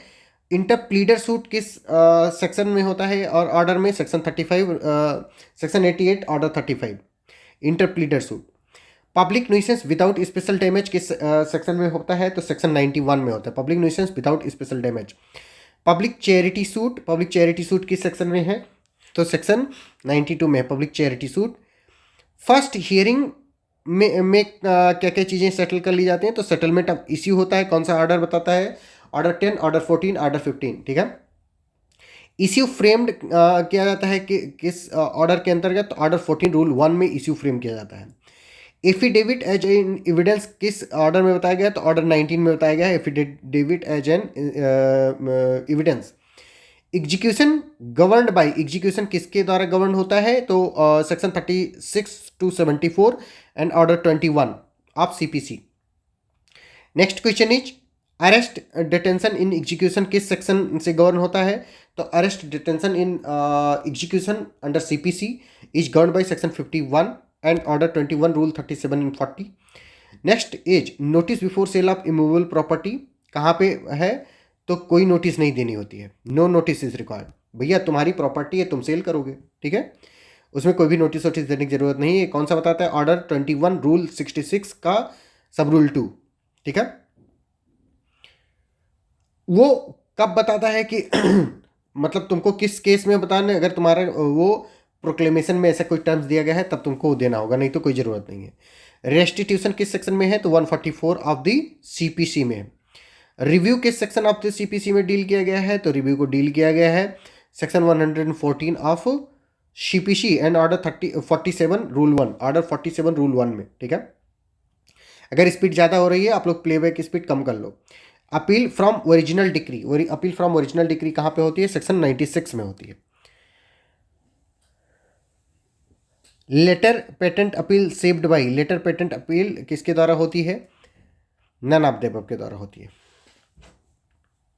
Next question is reference to high court, reference to high court किस सेक्शन में किया जाता है? तो सेक्शन 113 एंड ऑर्डर 46 में किया जाता है। रिवीजन किस सेक्शन में किया जाता है? तो रिवीजन किया जाता है 115 में। मोस्ट इंपॉर्टेंट है ये सारी बातें। Representative suit, withdrawal, compromise, amendment के बारे में पढ़ेंगे हम लोग। Representative suit order 1 rule 8 requires कि इस चीज़ की ज़रूरत होती है, तो उसमें लीव यानी परमिशन एंड पब्लिक नोटिस दोनों की ज़रूरत होती है। विड्रावल ऑफ द सूट किस ऑर्डर में होता है? तो ऑर्डर 23 रूल 1 में होता है। कॉम्प्रोमाइज डिग्री कहाँ पे फॉर्म की जाती है? तो कॉम्प्रोमाइज डिग्री ऑर्डर 23 रूल 3 में फॉर्म की जाती है। अमेंडमेंट ऑफ प्लीडिंग कहाँ पे होता है? तो अमेंडमेंट ऑफ प्लीडिंग जो होता है वो ऑर्डर 6 रूल 17 में और सेक्शन 152 में होता है, दोनों जगह पर होता है। Both A and B, sorry, order 6 rule 17 में भी अमेंडमेंट ऑफ प्लीडिंग होता है और सेक्शन 151 इनहेरेंट पावर में भी अमेंडमेंट ऑफ प्लीडिंग की जा सकती है। Both A and B is the right answer. Amendment of judgment decree for clerical error किस सेक्शन में बताया गया है? तो 152 में अमेंडमेंट बताया गया है कि अगर कोई क्लेरिकल एरर हो जाता है तो कर सकते हो, ठीक है।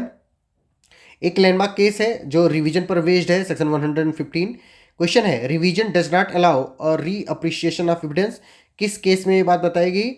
तो दयानंद देव शाबाजी नायक वर्सेस प्रधन्या 2017 और बलदेव दास शिवलाल वर्सेस फिल्मिस्तान, इसमें भी बताया गया है। पांडुरंग धोंदी वर्सेस मारुति 1966 सब में बताया गया, ऑल ऑफ द सब में बताया गया बात, ठीक है। तो ये थे सीपीसी के कुछ मोस्ट इंपॉर्टेंट क्वेश्चन।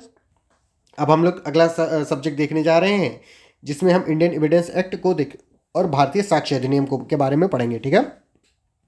तो हमारा पहला है कि new law that replace the Indian evidence act 1872 with effect 1 July 2024 is, तो उसका क्या नाम है? भारतीय साक्ष्य अधिनियम 2023 नाम है। Total number of sections BSA में कितने हैं? 170 हैं। Electronic record have been given the same status as documentary evidence, under किस सेक्शन में उसको दिया गया है? तो सेक्शन 63 ऑफ भारतीय साक्ष्य अधिनियम में दिया गया है, ठीक है।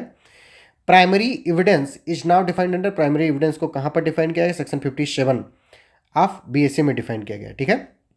सेक्शन 57 ऑफ बीएसए में डिफाइन किया गया है प्राइमरी एविडेंस, ठीक है। प्राइमरी एविडेंस कहाँ पे डिफाइन किया गया है? 57, सेक्शन 57 में। कोई भी ऑप्शन इसमें करेक्ट नहीं है, ठीक है, ये सेक्शन 57 आंसर करेक्ट है। Next question is secondary evidence is now admissible under, secondary evidence किस उसमें एडमिसिबल है? तो सेकेंडरी एविडेंस सेक्शन 58 में एक्सप्लेन किया गया है। ग्राउंड में उनकी ग्राउंड को एक्सप्लेन किया गया, एडमिसिबिलिटी उनकी बताई गई है सेक्शन 60 में, सेक्शन 60, ठीक है। सेकेंडरी एविडेंस को डिफाइन किया गया है 58 में और सेक्शन 60 में इनके ग्राउंड बताए गए हैं जिसमें वो एडमिसिबल हैं। Tempered electronic evidence can be challenged under, tempered electronic evidence को किया जा सकता है चैलेंज सेक्शन 63 क्लास 4 में। Fact in issue and relevant fact are defined under, fact in issue और रिलेवेंट फैक्ट कहाँ पे डिफाइन किए गए हैं? तो सेक्शन 3 एंड 55 में ओल्ड वाले में थे, मतलब इंडियन एविडेंस एक्ट में, और साक्ष्य अधिनियम में 21F एंड 4 to 55 बताए गए हैं, ठीक है। Option A is the right answer. Doctrine of res gestae is now under section 4 of the Bharatiya Sakshya Adhiniyam, section 4। Fact forming part of same transaction. Motive preparation and conduct are relevant under, motive preparation and conduct are now relevant under which section of Bharatiya Sakshya अधिनियम? तो section 6 of the Bharatiya Sakshya, section 6 C is the right answer, section 6। Alibi is covered under which section? तो section 9 of the Bharatiya Sakshya Adhiniyam. Alibi is covered under section 9 of the Bharatiya Sakshya Adhiniyam. Admission are defined and relevant under section 15 to 21 of Bharatiya Sakshya Adhiniyam. Next is confession to police officer are inadmissible under, किस section में इसको inadmissible बता दिया गया है? तो section 23 में इसको इनएडमिसिबल बताया गया, सेक्शन 23 ऑफ भारतीय साक्ष्य अधिनियम। Confession made in police custody is admissible only if made before magistrate, अगर मजिस्ट्रेट के सामने दिया गया है तो इसको एडमिसिबल मान लिया जाएगा। Next question is discovery of fact under section 27 is old, मतलब ओल्ड इंडियन एविडेंस एक्ट में था, अब किस में है? तो सेक्शन 25 ऑफ भारतीय साक्ष्य अधिनियम में है। Dying declaration is relevant under section 26 class 1, पहले किस में था? सेक्शन 32 अब उसमें था इंडियन एविडेंस एक्ट में, अब भारतीय साक्ष्य अधिनियम के सेक्शन 26 क्लास 1 में है। Expert opinion is relevant under section 45 से 51 ऑफ भारतीय साक्ष्य अधिनियम में रिलेवेंट है ये। Hand writing expert opinion is admissible under, hand writing और एक्सपर्ट ओपिनियन किस सेक्शन में एडमिसिबल है? तो सब में है, सेक्शन 45 में, 47 में, 73 में, ऑल ऑफ द में, ठीक है। Next question is character evidence in civil cases is generally, क्या होते हैं ये? रिलेवेंट होते हैं कि नहीं होते हैं? तो रिलेवेंट होते हैं कि इरेलेवेंट होते हैं? तो ये रिलेवेंट होते हैं, और relevant if directly in issue, दोनों, बोथ। सेक्शन 52 ऑफ दी भारतीय साक्ष्य अधिनियम इस बारे में बात करता है। नहीं, ऐसा नहीं है, ठीक है। कैरेक्टर की बात की गई है, सिविल केसेस में जो कैरेक्टर होता है वो इरेलेवेंट होता है, सिविल केसेस में कैरेक्टर इरेलेवेंट होता है, ठीक है। क्या होता है बाबू? इरेलेवेंट होता है। Next question is character of evidence in criminal cases previous bad character is relevant होता है कि इरेलेवेंट होता है? तो इरेलेवेंट होता है unless evidence given that of good character, ठीक है। Next question is fact forming part of same transaction are relevant under section 4 of BSA, जिसको रेस जैसे भी कहा जाता है। May presume shall presume conclusive proof are defined under, तो may presume shall presume conclusive proof कहाँ पे defined थे पहले? तो सेक्शन 4 में पहले डिफाइंड थे, अब कहाँ पे डिफाइंड है? सेक्शन 2 में ही डिफाइंड है, सेक्शन 2 में ही जो डिफिनीशन क्लास दी गई है उसी में सारे लोग भी डिफाइन किए गए हैं। सेक्शन 2 लिख देता हूँ मैं, सेक्शन, ये सेक्शन 4 में पहले डिफाइंड थे, अब सेक्शन 2 ऑफ BSA में ही डिफाइंड है, ठीक है। May presume shall presume conclusive proof सब। Next question is 30 year old presumption कहाँ पे बताया गया है? ओल्ड वाले में सेक्शन 90 में बताया गया था, और न्यू प्रोविजन जो है वो 92 है, सेक्शन 92, ठीक है। सेक्शन 92 ऑफ BSA बताता है कि 30 ईयर ओल्ड जो डॉक्यूमेंट होंगे, डॉक्यूमेंट मतलब जो ओल्ड डॉक्यूमेंट की बात की जाएगी, और 5 ईयर ओल्ड जो होंगे वो इलेक्ट्रॉनिक डॉक्यूमेंट की बात की जाएगी, ठीक है। Presumption as to dowry death is under, presumption as to dowry death किस सेक्शन में बताया गया है? तो presumption as to dowry death section 118 में बताया गया, सेक्शन 118, ठीक है, section 118 of BSA। Presumption of legitimacy of children और चाइल्ड सेक्शन 112 में जो था, अब किस में है? Presumption as to legitimacy of the children, तो presumption as to legitimacy of children 116 में है, सेक्शन 116,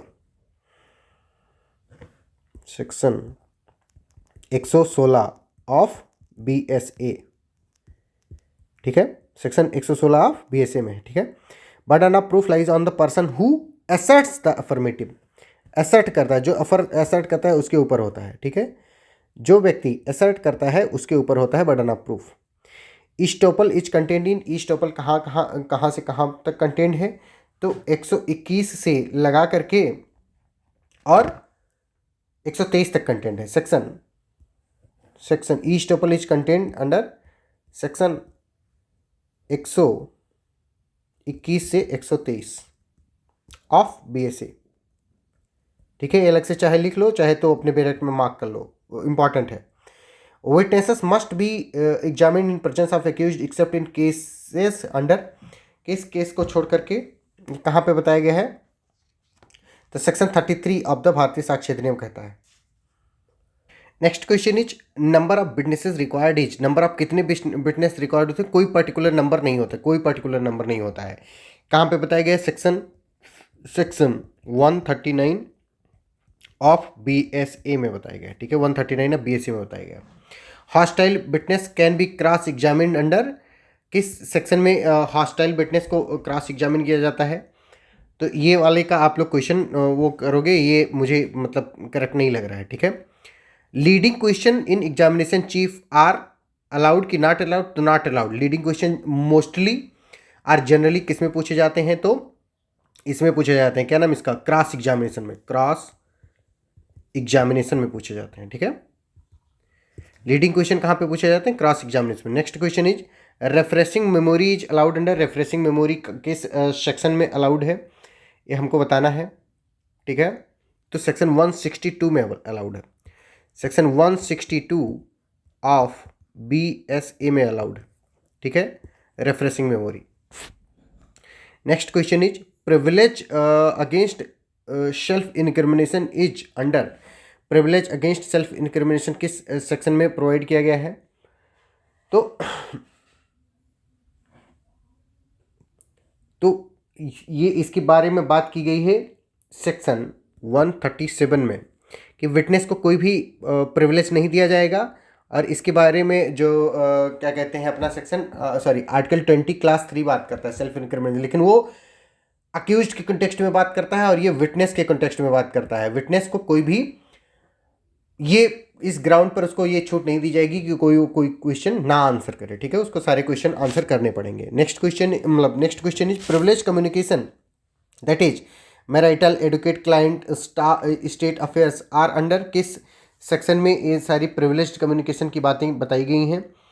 तो प्रिविलेज्ड कम्युनिकेशन हमारा सेक्शन 127 से लगा करके, सेक्शन 127 से लगा करके 134 तक है। सेक्शन 127 से लगा करके 134, सेक्शन 127 से लगा करके 134 तक है, ठीक है। ओरल एविडेंस मस्ट बी, क्या होनी चाहिए? Oral evidence must be direct, ये कौन सा सेक्शन बताता है? सेक्शन 53 बताता है। सेक्शन 53 है कि नहीं है? नो, सेक्शन 55 बताता है, सेक्शन 55, सेक्शन 55 ऑफ BSA बताता है क्या कि oral evidence must be direct. Must be direct का मतलब क्या होता है कि जो चीज़ तुमने सुनी है तुम वही चीज़ बताओगे, जो चीज़ तुमने देखी है वही चीज़ बताओगे। ये नहीं कि हेयर से बताओगे, आकर के तुमको किसी ने बता दिया था तो आकर के तुम बताओ। हेयर से एविडेंस जनरली क्या होते हैं? इनएडमिसिबल होते हैं। हेयर से एविडेंस आर जनरली इनएडमिसिबल, ठीक है। जनरली पूछ रहा है तो इनएडमिसिबल होते हैं और एडमिसिबल होते हैं अगर वो डाइंग डिक्लेरेशन, तो both D, B and C is the right answer. Next question is public document are defined under, public document कहाँ पर डिफाइंड किया गया है? Public document is defined under section 74, section 74 में डिफाइन किया गया है पब्लिक डॉक्यूमेंट को, ठीक है, section 74 of BSA। Next question is certified copies of public document are admissible under, certified copies of public document section 75 में एडमिसिबल है, section 75 में ऑफ BSA में। Next question is presumption as to genuineness of certified copies is under, presumption as to genuineness of certified copies किस उसमें है, किस section में बताया गया है, ये हमको बताना है। ये सेक्शन 78 में, सेक्शन 78 ऑफ BSA में presumption as to genuineness of certified copies, ठीक है।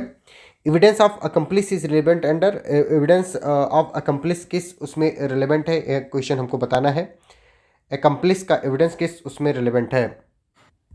सेक्शन 138 ऑफ BSA में, सेक्शन 138 ऑफ BSA में, ठीक है। Next question is court can presume existence of certain fact under, court किस सेक्शन में एग्जिस्टेंस ऑफ सर्टेन फैक्ट को प्रिज्यूम करेगी, ये बात हमको बतानी है। तो कोर्ट प्रिज्यूम कब करती है? ये ऑल ऑफ द अबव सही है, सेक्शन 114 में भी करती है, 4 में भी करती है और इसमें भी करती है। 4 में रेस्ट जैसे की बात की उसमें भी प्रिजम्पशन ही होता है। Alibi is plea is a plea under, alibi को कहाँ पे प्ली किया जाता है? तो एलिबाई को सेक्शन 109, सेक्शन 109 में, ठीक है, सेक्शन 109 में। Red with 106 plea of alibi को यहाँ पे प्रूफ किया जाता है। ओके, बर्डन ऑफ प्रूफ वाले चैप्टर में accused is competent witness in his own defence. Accused एक कॉम्पिटेंट विटनेस होता है, ये बात ठीक है। अभी हम लोगों ने BNSS में ये बात पढ़ी थी, वो वाली चीज़ याद रखोगे। नेक्स्ट है डम विटनेस कैन गिव एविडेंस, चाहे वो राइटिंग में दे सकता है चाहे साइन में दे सकता है। सेक्शन 119 अब BSA बताता है इस बात को, ठीक है। ये कौन सा सेक्शन बताता है डम विटनेस के बारे में? तो सेक्शन 125 ऑफ BSA बताता है, ये बात ठीक है, याद रहेगी सबको। तो डम विटनेस से रिलेटेड, और इसको क्या माना जाता है? ओरल एविडेंस माना जाता है। ओरल एविडेंस अगर वो लिख करके भी देता है तो भी उसको ओरल एविडेंस माना जाता है, ठीक है, ये बात याद रहेगी। नेक्स्ट क्वेश्चन इज जज कैन आस्क क्वेश्चन, जज कोई भी क्वेश्चन आस्क कर सकता है। किस सेक्शन में ये कर सकता है? तो 168 ऑफ BSA में कर सकता है। जज कोई भी क्वेश्चन आस्क कर सकता है, ठीक है। 165 ये इंडियन एविडेंस एक्ट में था। Next question is court can compare hand writing under, court किस में करता है? तो 73 में करता है, बात ठीक है, 73 में कोर्ट करता है, कंपेयर करता है, ठीक है। 45 वगैरह में जो है वो कोर्ट नहीं करता है, 73 में ही कोर्ट कंपेयर करता है, ठीक है। इस 73 नहीं 72 होगा, सेक्शन 72 होगा, ठीक है, of BSA। Next question is opinion on relationship when relevant, opinion on relationship किस सेक्शन में रिलेवेंट होगा, ये हमको बताना है। तो opinion as to relation is relevant under section 44, section 44 में रिलेवेंट होगा। ओपिनियन एज टू रिलेशनशिप किस सेक्शन में रिलेवेंट होगा बाबू? सेक्शन 44 में रिलेवेंट होगा, ठीक है। Next question is evidence given in former proceeding can be used in subsequent proceeding under, किसमें यूज किया जा सकता है? तो फॉर्मर प्रोसीडिंग में अगर कोई हुआ है तो उसको सब्सिक्वेंट प्रोसीडिंग में भी कर सकते हो। किस सेक्शन में ये कर सकते हो? सेक्शन 27, सेक्शन 27 ऑफ BSA में कर सकते हो, ठीक है, सेक्शन 27 ऑफ BSA में कर सकते हो। Next question is admissibility of electronic record without certificate is now allowed under, किस सेक्शन में इसको अलाउड किया गया है? तो सेक्शन 62 में अलाउड किया गया, सेक्शन 62 में अलाउड किया गया, ठीक है। और इसकी एडमिसिबिलिटी कहाँ पे करेंगे? तो इसमें एडमिसिबिलिटी करते हैं सेक्शन 63 में, इसलिए अपना आंसर सेक्शन 63 क्लॉज 2 हो जाएगा, ठीक है। Next question is confession caused by inducement threat और प्रॉमिस इज इररिलेवेंट अंडर, किस सेक्शन में इंड्यूसमेंट थ्रेट और प्रॉमिस से कॉज किया गया जो कन्फेशन होता है वो इररिलेवेंट होता है? तो ये सेक्शन 22 ऑफ BSA है, सेक्शन 22 ऑफ BSA, ठीक है। Next question is landmark case that upheld admissibility of NACL analysis with consent but violation of article 20 class 3 if compelled is कौन सा था? तो शेल्वी वर्सेस स्टेट ऑफ कर्नाटका था। तो ये हम लोगों ने भारतीय साक्ष्य अधिनियम के भी MCQs पढ़ लिए हैं, आप लोग इसको रट्टा मार लोगे सब, या 2-4 बार देखोगे अपने आप ही याद हो जाएगा, ठीक है। Now we will move to towards solving the questions of alternative dispute resolution, ADR से रिलेटेड क्वेश्चन सॉल्व करेंगे। तो section 89 of CPC relates to, किससे रिलेट करता है वो? तो settlement of dispute outside the court, that is arbitration, conciliation, judicial settlement, mediation, Lok Adalat, ठीक है। इसमें निगोसिएशन नहीं आता है, निगोसिएशन नहीं आता है, ये बात याद रखना, ठीक है। Next question is arbitration and conciliation act 1996 is based on, किस चीज़ पर बेस्ड है? तो अनसिट्राल मॉडल लॉ पे बेस्ड है। आर्बिट्रेशन एग्रीमेंट मस्ट बी, किसमें होना चाहिए? मस्ट बी इन राइटिंग होना चाहिए, ठीक है। Arbitration agreement must be in writing होना चाहिए। Number of arbitrator if not agreed upon shall be, कितने होने चाहिए नंबर ऑफ आर्बिट्रेटर? अगर उसमें अग्री नहीं किया गया है तो 1 होना चाहिए, 1। अगर अग्री नहीं किया गया है तो नंबर ऑफ आर्बिट्रेटर 1 होना चाहिए। कौन सा सेक्शन बताता है? सेक्शन 10 क्लास 2 बताता है। Arbitral tribunal can rule on its own, किस पे? तो ज्यूरिसडिक्शन पे कर सकता है। इसको कौन सा प्रिंसिपल कहते हैं? कॉम्पिटेंसी प्रिंसिपल कहते हैं, ठीक है। कॉम्पिटेंस प्रिंसिपल कहते हैं इसको। Next question is interim measures by court are provided under, interim measure by court कहाँ पे प्रोवाइड किया गया है? तो सेक्शन 9 में प्रोवाइड किया गया है। सेक्शन 9 ऑफ क्या कहते हैं इसको, आर्बिट्रेशन एंड कंसिलिएशन एक्ट में प्रोवाइड किया गया है, ठीक है। Next question is arbitral award can be set aside only on ground mentioned in, किस पे आर्बिट्रल अवार्ड को सेट असाइड किया जा सकता है? सेक्शन 30 के ग्राउंड पे किया जा सकता है, ठीक है। Next question is time limit for filing application to set aside arbitral award is, कब उसको सेट असाइड कराया जा सकता है? तो 90 डेज प्लस 30 डेज कंडोनेबल डिले, मतलब 30 दिन का और भी टाइम दिया जा सकता है, यानी टोटल 120 दिन दिया जा सकता है। Enforcement of domestic arbitral award is under, enforcement किस सेक्शन में उसको करवाते हैं? तो सेक्शन 36 में करवाते हैं उसका enforcement of domestic arbitral award का, ठीक है। Next question is foreign award are enforced under, foreign award कहाँ पे इन्फोर्स कराए जाते हैं? तो section 44 to 52 of New York convention और section 53 to 60 of Geneva convention में कराते हैं। Section the 2015 amendment introduce, 2015 amendment ने क्या इंट्रोड्यूस करते हैं? सब कुछ इंट्रोड्यूस इसने किया है। सेक्शन 11 6 कैपिटल ए, मतलब court to examine only existence of arbitration agreement. Number 2 section 29 capital A time limit for award. Number 3 section 87 prospective effect, सब कुछ वो करता है, ठीक है। Next question is section 29 capital A added in 2015 modified 2019 mandates completion of arbitration within, कितने दिन में मैंडेट करता है कि कंप्लीशन होगा? तो 12 मंथ्स में, 12 months extendable by 6 month by consent, ठीक है। 12 मंथ्स में आर्बिट्रेशन जो होना चाहिए वो कंप्लीट हो जाना चाहिए। Fast track arbitration is provided and, fast track arbitration कहाँ पे प्रोवाइड किया गया है? तो सेक्शन 29 कैपिटल बी में प्रोवाइड किया गया है, ठीक है। जब फास्ट ट्रैक आर्बिट्रेशन होगा तो कितने दिन में होगा? 6 मंथ। नॉर्मल होगा तो कितने दिन में होगा? 12 मंथ में होगा। Lok Adalat award is deemed to be a decree of civil court under, किस सेक्शन में उसको डीम्ड डिक्री माना जाता है? तो section 21 of the legal services authorities act 1987 में उसको डीम्ड डिक्री माना जाता है लोक अदालत वाले को, ठीक है। Next question is permanent Lok Adalat for public utility services is under, किस चैप्टर में है? तो chapter 6 capital A of legal services authorities act and section 22 capital B से 22 कैपिटल ई, यानी दोनों में है। मतलब वो चैप्टर 4 कैपिटल ए जो है उसी का सेक्शन है, सेक्शन 22 कैपिटल बी से 22 कैपिटल ई तक, ठीक है। Mediation act 2023 came into force on, mediation act 2023 कब फोर्स में लाया गया?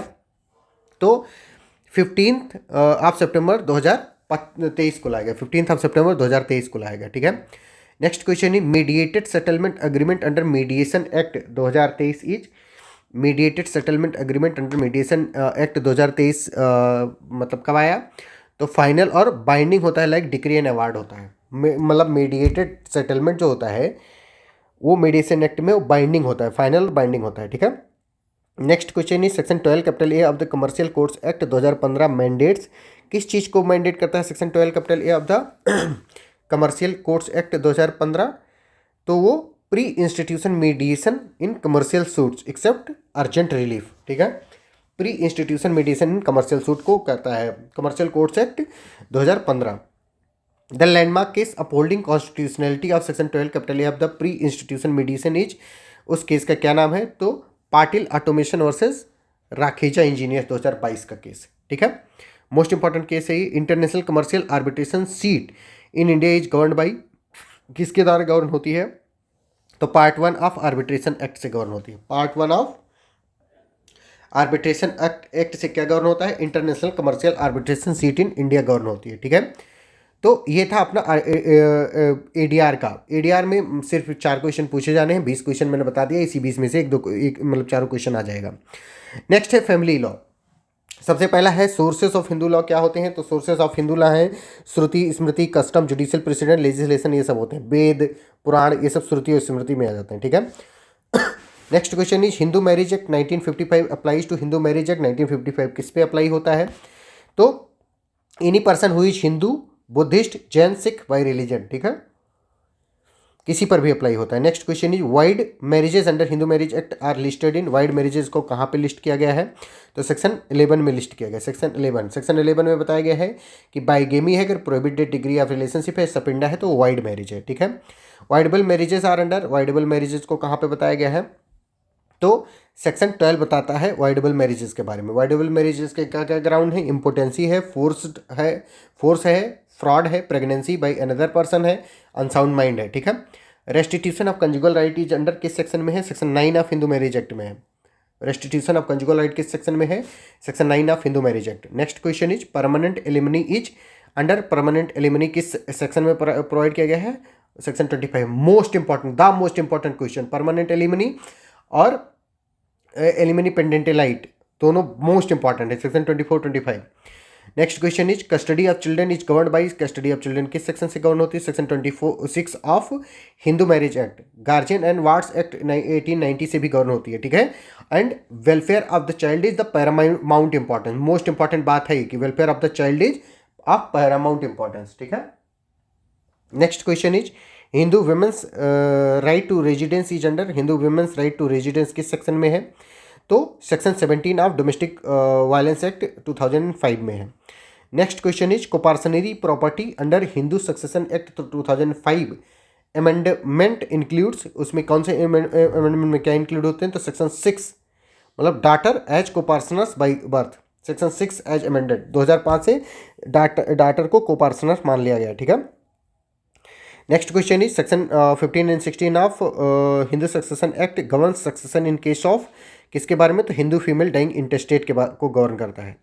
स्त्री धन बिलोंग्स एब्सोल्युटली टू वुमेन, स्त्री धन एब्सोल्युटली वुमेन से रिलेट करता है।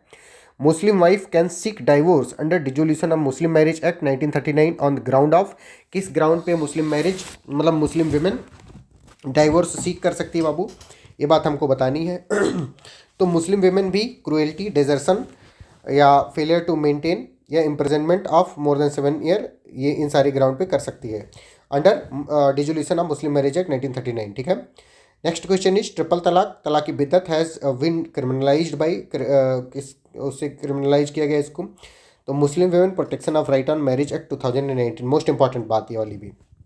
Next question is maintenance of Muslim wife during iddat and beyond if pregnant is under, किस सेक्शन में बताया गया है अगर वो प्रेग्नेंट है तो सेक्शन 3 ऑफ द 2019 एक्ट, यानी वही जो अभी हम लोगों ने ऊपर पढ़ा, कौन सा वाला? 2019 वाला एक्ट। ठीक है, मुस्लिम women protection of right on marriage act 2019 वाला, और सेक्शन 125 CRPC, ये दोनों ही कवर करते हैं बोर्ड। ठीक है, uniform civil code is mentioned under, uniform civil code कहाँ पे मेंशन है? Section 44 of directive principle of state policy, that is constitution में मेंशन है। Special marriage act 1954 is for intercaste marriage या इंटर रिलीजियस मैरिज के बारे में बताता है, सिविल मैरिजेस के बारे में बताता है। ठीक है, special marriage act 1954। Next question is notice period for marriage under special marriage act is, कितने दिन का नोटिस पीरियड देना होगा? तो 30 दिन का नोटिस पीरियड देना होगा सेक्शन 5 एंड 6 में। Notice period for marriage under special marriage act is 30 days, section 5 and 6। Christian divorce is govern by, Christian divorce किससे गवर्न होता है? तो क्रिश्चियन डाइवोर्स गवर्न होता है इंडियन डाइवोर्स एक्ट 1869 से। ठीक है, इंडियन डाइवोर्स एक्ट 1869 से गवर्न होता है। Parsi marriage and divorce is govern by, Parsi marriage and divorce किससे गवर्न होता है? तो Parsi marriage and divorce act 1936 से गवर्न होता है। Next question is adoption under Hindu law is now govern by, adoption under Hindu law किससे गवर्न होता है? तो adoption under Hindu law is also govern by juvenile justice care and protection of children act 2015 से भी govern होता है, और Hindu adoption and maintenance act 95, all इसका होगा, all is the right answer, सबसे गवर्न होता है। Guardianship under Hindu law is govern by, guardianship किसके द्वारा गवर्न होती है? तो Hindu maintenance and guardianship act supplemented by guardians and wards act 1890 दोनों से होता है। ठीक है, Hindu minority and guardianship act 1956 और गार्जियंस एंड वार्ड्स एक्ट 1890 दोनों से गवर्न होता है। ठीक है, natural guardian of minor Hindu boy and girl is, natural guardian कौन होते हैं? तो फादर होता है, फादर के बाद में मदर होती है। Section 6 of Hindu marriage, Hindu minority and guardianship act बताता है।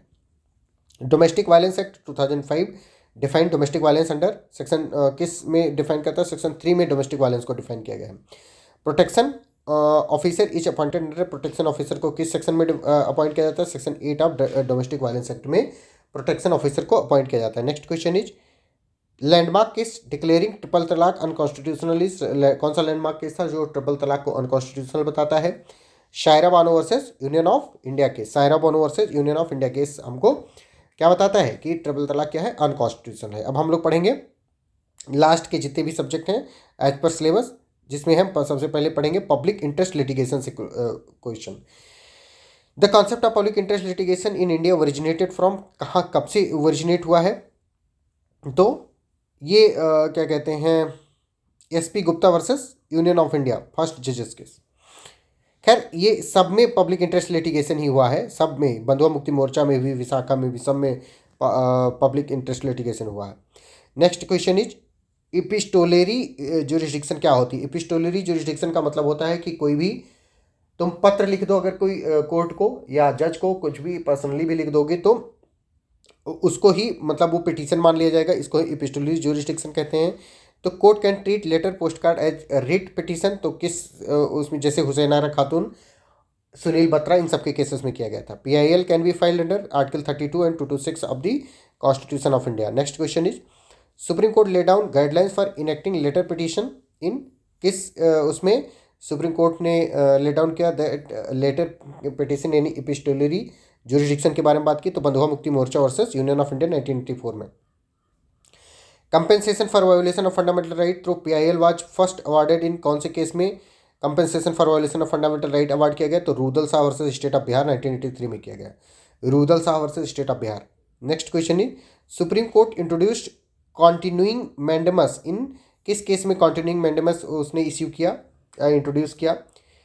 तो पहला तो विनीत नारायण, जिसको हवाला केस भी कहते हैं, और MC Mehta versus union of India, इस केस में भी, और बंधुआ मुक्ति मोर्चा, यानी Vineet Narayan case, MC Mehta case और बंधुआ मुक्ति मोर्चा सब में किया। Both A and C is the right answer. Suo motu PIL based on news reports was first taken in, किस में सबसे पहले सुओ मोटो PIL लिया गया है? तो court on its own versus on its own union of India, जिसको Delhi pollution CNG case कहते हैं, ठीक है, ए इज द राइट आंसर, जिसमें suo motu PIL based on news report लिया गया था, ठीक है। अब हम एडमिनिस्ट्रेटिव लॉ के क्वेश्चन पढ़ेंगे, 3 क्वेश्चन पूछा जाना है, 6 MCQ हम बता देते हैं, बहुत है। पहला है delegated legislation is control by, delegated legislation किसके द्वारा कंट्रोल होता है? तो डॉक्ट्रिन ऑफ अल्ट्रावायलेंस से भी, आर्टिकल 13 से, आर्टिकल 14 से, और सबसे कम होता है आर्टिकल 13-14 ये किसकी बात हो रही है? कॉन्स्टिट्यूशन के आर्टिकल 13-14 की बात हो रही है। Natural justice principle are, natural justice के कौन कौन से प्रिंसिपल हैं? तो ऑडी अल्टम पार्टन है, नेमो जुडिक्स इन काजस हुआ है, और रीजन डिसीजन है, 3 प्रिंसिपल उसके होते हैं, ठीक है। आर्डी अल्टम पार्टम का मतलब होता है hear the both side, nemo judex in causa हुआ मतलब होता है कि नो वन शुड बी जज in its own court, reason decision मतलब होता है कि कोई भी अगर डिसीजन दे रहे हो उसके पीछे का लॉजिक बताओ। Next question is post decisional hearing is valid exception in, post decisional hearing को वैलिड एक्सेप्शन किस में बताया गया? तो Maneka Gandhi versus union of India case में बताया गया, जिसको पासपोर्ट केस भी कहते हैं। Writ of certiorari is issued against, writ of certiorari किसके अगेंस्ट होती है? तो जुडिशियल और quasi judicial orders having errors of jurisdiction में होती है, ठीक है। Next question is writ of prohibition is issued, writ of prohibition कब इश्यू किया जाता है? तो writ of prohibition is issued to prevent a tribunal from proceeding further when its lack jurisdiction, जब कोई जो ट्राइब्यूनल होता है, कोई लोअर कोर्ट होती है, अगर उसके पास ज्यूरिसडिक्शन नहीं होता फिर भी वो अगर अपना दादागिरी दिखाने की कोशिश करती है तो रिट ऑफ प्रोहिबिशन इश्यू किया जाता है। Next question is the landmark case that expanded scope of judicial review under article 14 that is arbitrariness is, तो EP रोयप्पा और एंड मनेका गांधी ये तो है, ये हैं, एंड रिज वर्सेस बाल्डबिन भी हैं, AK कृपाक भी हैं, ठीक है। तो इसमें मतलब सब हैं, लेकिन A आंसर हमारा ज़्यादा सही है। EP रोयप्पा और मनेका गांधी में बताया गया कि आर्बिट्रेरीनेस नहीं चलेगी तुम्हारी, ठीक है। Professional ethics and case of professional misconduct under bar council of India rules के बारे में हम लोग पढ़ेंगे। पहला है कि an advocate shall not appear before relative who is a जज आर जुडिशियल ऑफिसर, कौन सा बताता है? Rule 6 section 4 chapter 2 part 6 bar council of India rules बताता है ये बात। कंटिजेंट फीस क्या होता है? कंटिजेंट फीस प्रोहिबिटेड होती है, रूल 20 बताता है। कंटिजेंट फीस मतलब अगर हम जीतेंगे तो पैसा देना, ना जीतेंगे तो पैसा मत देना। Next question is advocate can not demand fees contingent on result except in no exception, totally prohibited. मतलब ये नहीं कि अगर हम जीतेंगे तो पैसा देना, हार जाएंगे तो पैसा मत देना, ये टोटली प्रोहिबिटेड है। Ambulance chaser means, ambulance chaser का क्या मतलब होता है बाबू? एम्बुलेंस चेसर का मतलब होता है सॉलिसिटिंग प्रोफेशनल वर्क, मिसकंडक्ट होता है और एडवर्टाइजमेंट, इसको हम एम्बुलेंस चेसर कहते हैं। मतलब तुम जैसे ही कोई विक्टिम हुआ, कुछ हो, तुम उसको जाकर के इंड्यूस करने लगो कि भैया हमको ही केस देना, हमको ही केस देना, उसको तुम तेल लगाने लगो, या एडवर्टीजमेंट करो कि हम बहुत बड़े एडवोकेट हैं, जैसे आजकल लोग उस पर कर रहे हैं, क्या कहते हैं हम, अपना प्रचार कर रहे होते हैं, तो वो भी नहीं कर सकते, वो सब प्रोहिबिटेड है। उसको क्या कहते हैं? एम्बुलेंस चेसर कहते हैं। नेक्स्ट क्वेश्चन इज, और ये किससे प्रोहिबिटेड है? Rule 36 of bar council of India rule से प्रोहिबिटेड है। Landmark case on professional misconduct for touting is, कौन सा वाला लैंडमार्क केस है? तो वीसी रंगादुरी वर्सेस डी गोपालन और बार काउंसिल वर्सेस यम्बी धाबोलकर, दोनों है, बोथ।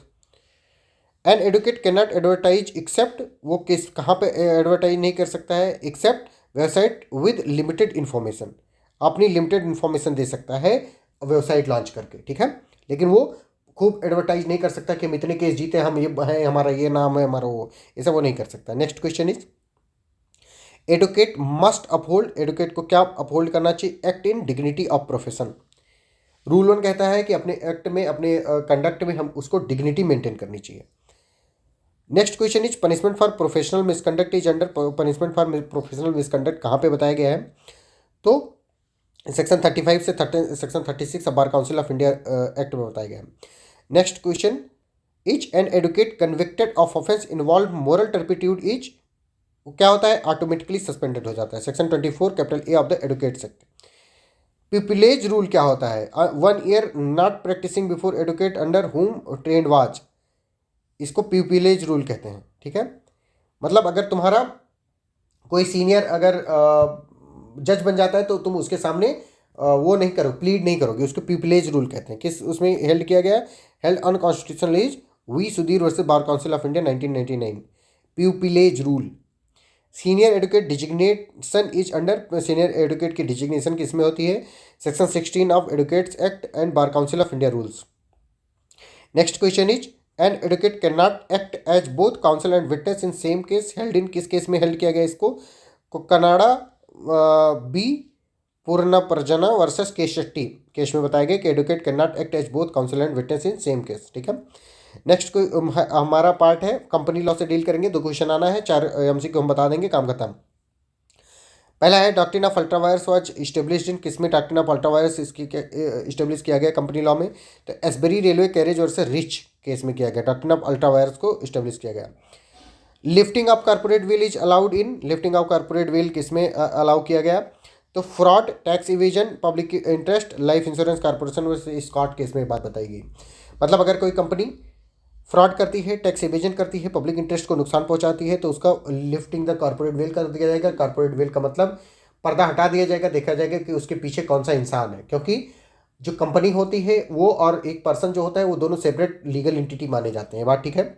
लेकिन कंपनी को तो तुम जेल में ले नहीं जा सकते हो, कंपनी को जेल में ले जाने के लिए तुमको कॉर्पोरेट वेल हटाना होगा, तब तुम असली इंसान तक पहुंचोगे जो उस कंडक्ट के लिए, उस मिसकंडक्ट के लिए जिम्मेदार है, ये बात ठीक है। Next question is, directors fiduciary duty was laid down in, doctors की fiduciary duty, sorry directors fiduciary duty was laid down in, किस केस में डायरेक्टर की फिड्यूसरी ड्यूटी लेट डाउन की गई? तो Regal Hastings limited versus Gulliver में की गई है। Next question is, oppression and mismanagement remedy is under, oppression and mismanagement remedy किस उसमें बताई गई है? तो सेक्शन 241 से 246 कंपनीज एक्ट 2013 और सेक्शन 397 से 398 जो पुराना वाला अपना कंपनीज एक्ट 1956 था उसमें बताया गया था। इन्वायरमेंट लॉ से 2 क्वेश्चन आएंगे, हम 4 क्वेश्चन सॉल्व करेंगे। पहला है polluter pays and precautionary principle are adopted in India in, कौन से केस में अडॉप्ट किया गया? तो Vellore citizens welfare versus union of India, MC Mehta का केस, एपीपीसीबी वर्सेस नायडू, सब केस में किया गया है पोल्यूटर पेज प्रिंसिपल और प्रिकॉशनरी प्रिंसिपल को अडॉप्ट किया गया है, ठीक है। Next question is environment protection act 1986 was enacted after, environment protection act 1986 enact किया गया, कब इनेक्ट किया गया है? After Bhopal gas tragedy, after Bhopal gas tragedy, ठीक है। Next question is national green tribunal was establish under, national green tribunal कब establish किए गए हैं? तो एनजीटी एक्ट के 2010 के अंतर्गत नेशनल ग्रीन ट्राइब्यूनल को इस्टेब्लिश किया गया है। Next question is absolute liability principle no exception was laid down in, किस केस में इसको लेट डाउन किया गया? तो MC Mehta versus union of India oleum gas leak case 1987 में किया गया, ठीक है। अब हम साइबर लॉ से रिलेटेड जो कि 2 क्वेश्चन पूछा जाएगा, 4 क्वेश्चन हमने सॉल्व करा दिया है। पहला है आईटी एक्ट 2000 वाज इनेक्टेड इन, कब इसको इनेक्ट किया गया, सॉरी अमेंडेड कब इसको अमेंड किया गया है? तो पहला ही है 2008 में अमेंड किया गया है आफ्टर 26/11 हमले के बाद। Section 66 capital A IT act offensive message was struck down in, किस केस में? तो Shreya Singhal versus union of India में section 66 capital A of information technology act 2000 को स्ट्रक डाउन कर दिया गया। Next question is section 69 capital A allowed, section 69 capital A क्या किस चीज़ को अलाउ करता है? Blocking of website in national interest, अगर नेशनल इंटरेस्ट में कोई वेबसाइट को हमें ब्लॉक करना है तो हम ब्लॉक कर सकते हैं, हम नहीं मतलब गवर्नमेंट ब्लॉक कर सकती है। Adjudicating officer for compensation under IT act is, adjudicating officer कौन होता है कंपेंसेशन के लिए under information technology act?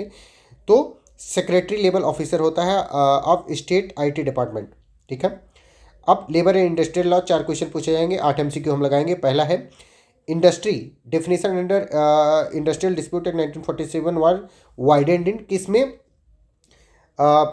Industry की डेफिनेशन को वाइडन कर दिया गया? तो Bangalore water supply versus A Rajappa case 1978 का जो था उसमें इंडस्ट्री के डेफिनेशन को एक्सपेंड करके ट्रिपल टेस्ट लाया गया, ठीक है। Lay off compensation is, lay off compensation क्या होता है? 50% ऑफ द बेसिक सैलरी दी जाएगी और डीए दिया जाए, डेली अलाउंस दिया जाए, डियरनेस अलाउंस दिया जाएगा under section 25 capital C of industrial dispute act, ठीक है। रिट्रेंचमेंट कंपेंसेशन क्या होता है? रिट्रेंचमेंट कंपेंसेशन होता है 15 डे का average way for every completed year, section 25 capital F, ठीक है। Unfair labour practice is listed under, unfair labour practice को कहाँ पे लिस्ट डाउन कर दिया गया है? तो फिफ्थ शेड्यूल के इंडस्ट्रियल डिस्प्यूट एक्ट में भी किया गया है, 4th शेड्यूल में किया गया है, सेक्शन 25T से यू तक में सब में किया गया है, ठीक है। Minimum wages act 1948 applies to, minimum wages act 1948 किस में अप्लाई होता है?